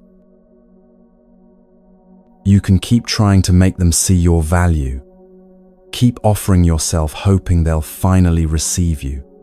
Keep explaining and pursuing and waiting for them to change their mind. Or you can recognize, as the Buddha did, that some things cannot be forced. Not connection, not understanding, not someone choosing you when they're not ready or willing or able. Walking away isn't giving up. It isn't admitting defeat. It's recognizing reality and responding with wisdom rather than with insistence. The Buddha didn't walk away from the monks because he stopped caring about them. He walked away because staying meant participating in dysfunction that he couldn't fix through his presence alone. When you walk away from someone who doesn't choose you, you're doing the same thing. You're not abandoning hope for connection in your life. You're abandoning the specific hope that this particular person will choose you, because that hope is keeping you trapped in suffering. The Buddha's time in the forest wasn't punishment or isolation. It was peace. It was choosing his own well-being over forcing reconciliation that wasn't ready to happen. Your time after letting go won't be punishment either, even when it feels lonely or sad or uncertain. It's space. Space for healing, space for clarity, space for remembering who you are when you're not consumed by chasing someone who doesn't choose you. The teaching here is simple but profound. You came to these words carrying a wound, believing you needed to be chosen to be whole. Through 11 stories, from Vakali's physical attachment to the Buddha, to Nanda's craving, to the fire sermon's teaching on burning, to the crow dropping the meat, to Chana's transformation through solitude, to Rahula learning to see the stains, to Bahia's instant enlightenment and death, to the teaching on no-self through the 5 aggregates, to Chitta's dignified boundaries, to Patakara's peace, to the Buddha walking away from the quarrel at Kosambi, you've been shown the same truth from different angles. The suffering doesn't come from not being chosen. It comes from the grasping, from the insistence that reality be different, from the belief in a permanent self that needs external validation to be whole. When you see this clearly, really see it, not just understand it intellectually. And when you stop feeding the fires of attachment through your actions, something natural happens. The burning quiets. The grasping releases. The peace that was always there becomes obvious. This doesn't mean you never want connection again, or that you become immune to disappointment, or that relationships stop mattering. It means you stop making your peace conditional on being chosen. Like Patakara, you learn to meet impermanence with wisdom rather than resistance. Like the Buddha at Kosambi, you learn when walking away is the most compassionate response. The path forward isn't about finding someone who chooses you. The path forward is about understanding that you were never broken by not being chosen in the first place. You are whole now, in this moment, regardless of who chooses or doesn't choose you.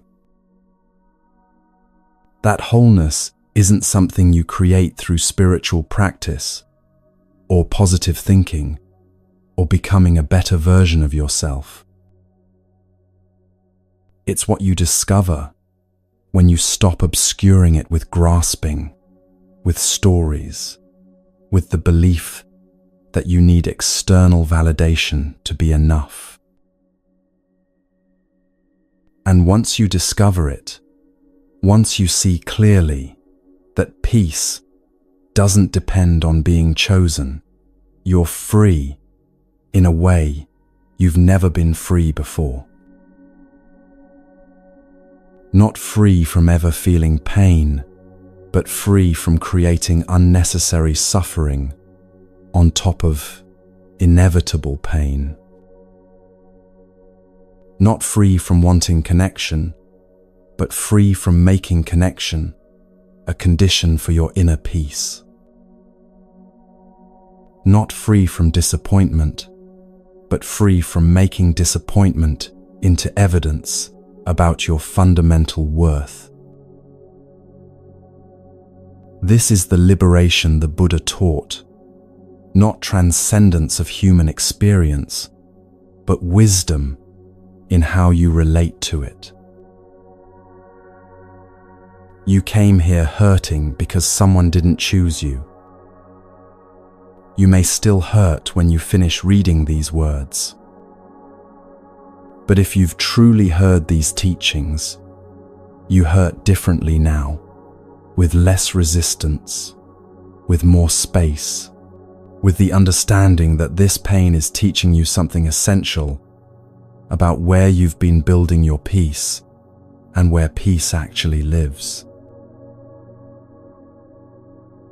The Buddha ended his life with a teaching on impermanence. All conditioned things are subject to decay. Strive on with diligence. Not to frighten or discourage, but to free you from the suffering that comes from fighting what cannot be changed. This person didn't choose you. That reality won't change through hoping or grasping or becoming someone different. But your relationship to that reality can change. Your suffering over it can end. Your peace can emerge from underneath the grasping, whole and unbroken, exactly as it's always been. This is the teaching. This is the path. This is liberation through release. Not someday when you're healed, or when you find someone else, or when enough time has passed. Now, In this moment, when you finally stop fighting what is and start meeting reality with wisdom, with compassion, with the understanding that peace was never dependent on being chosen in the first place. The hand that was desperately clutching can open. The fire that was burning can quiet. The war with reality can end. And what remains when the grasping stops, when the burning ceases, when the war ends? Just this, peace, simple and natural, exactly as the Buddha promised it would be when you finally let go.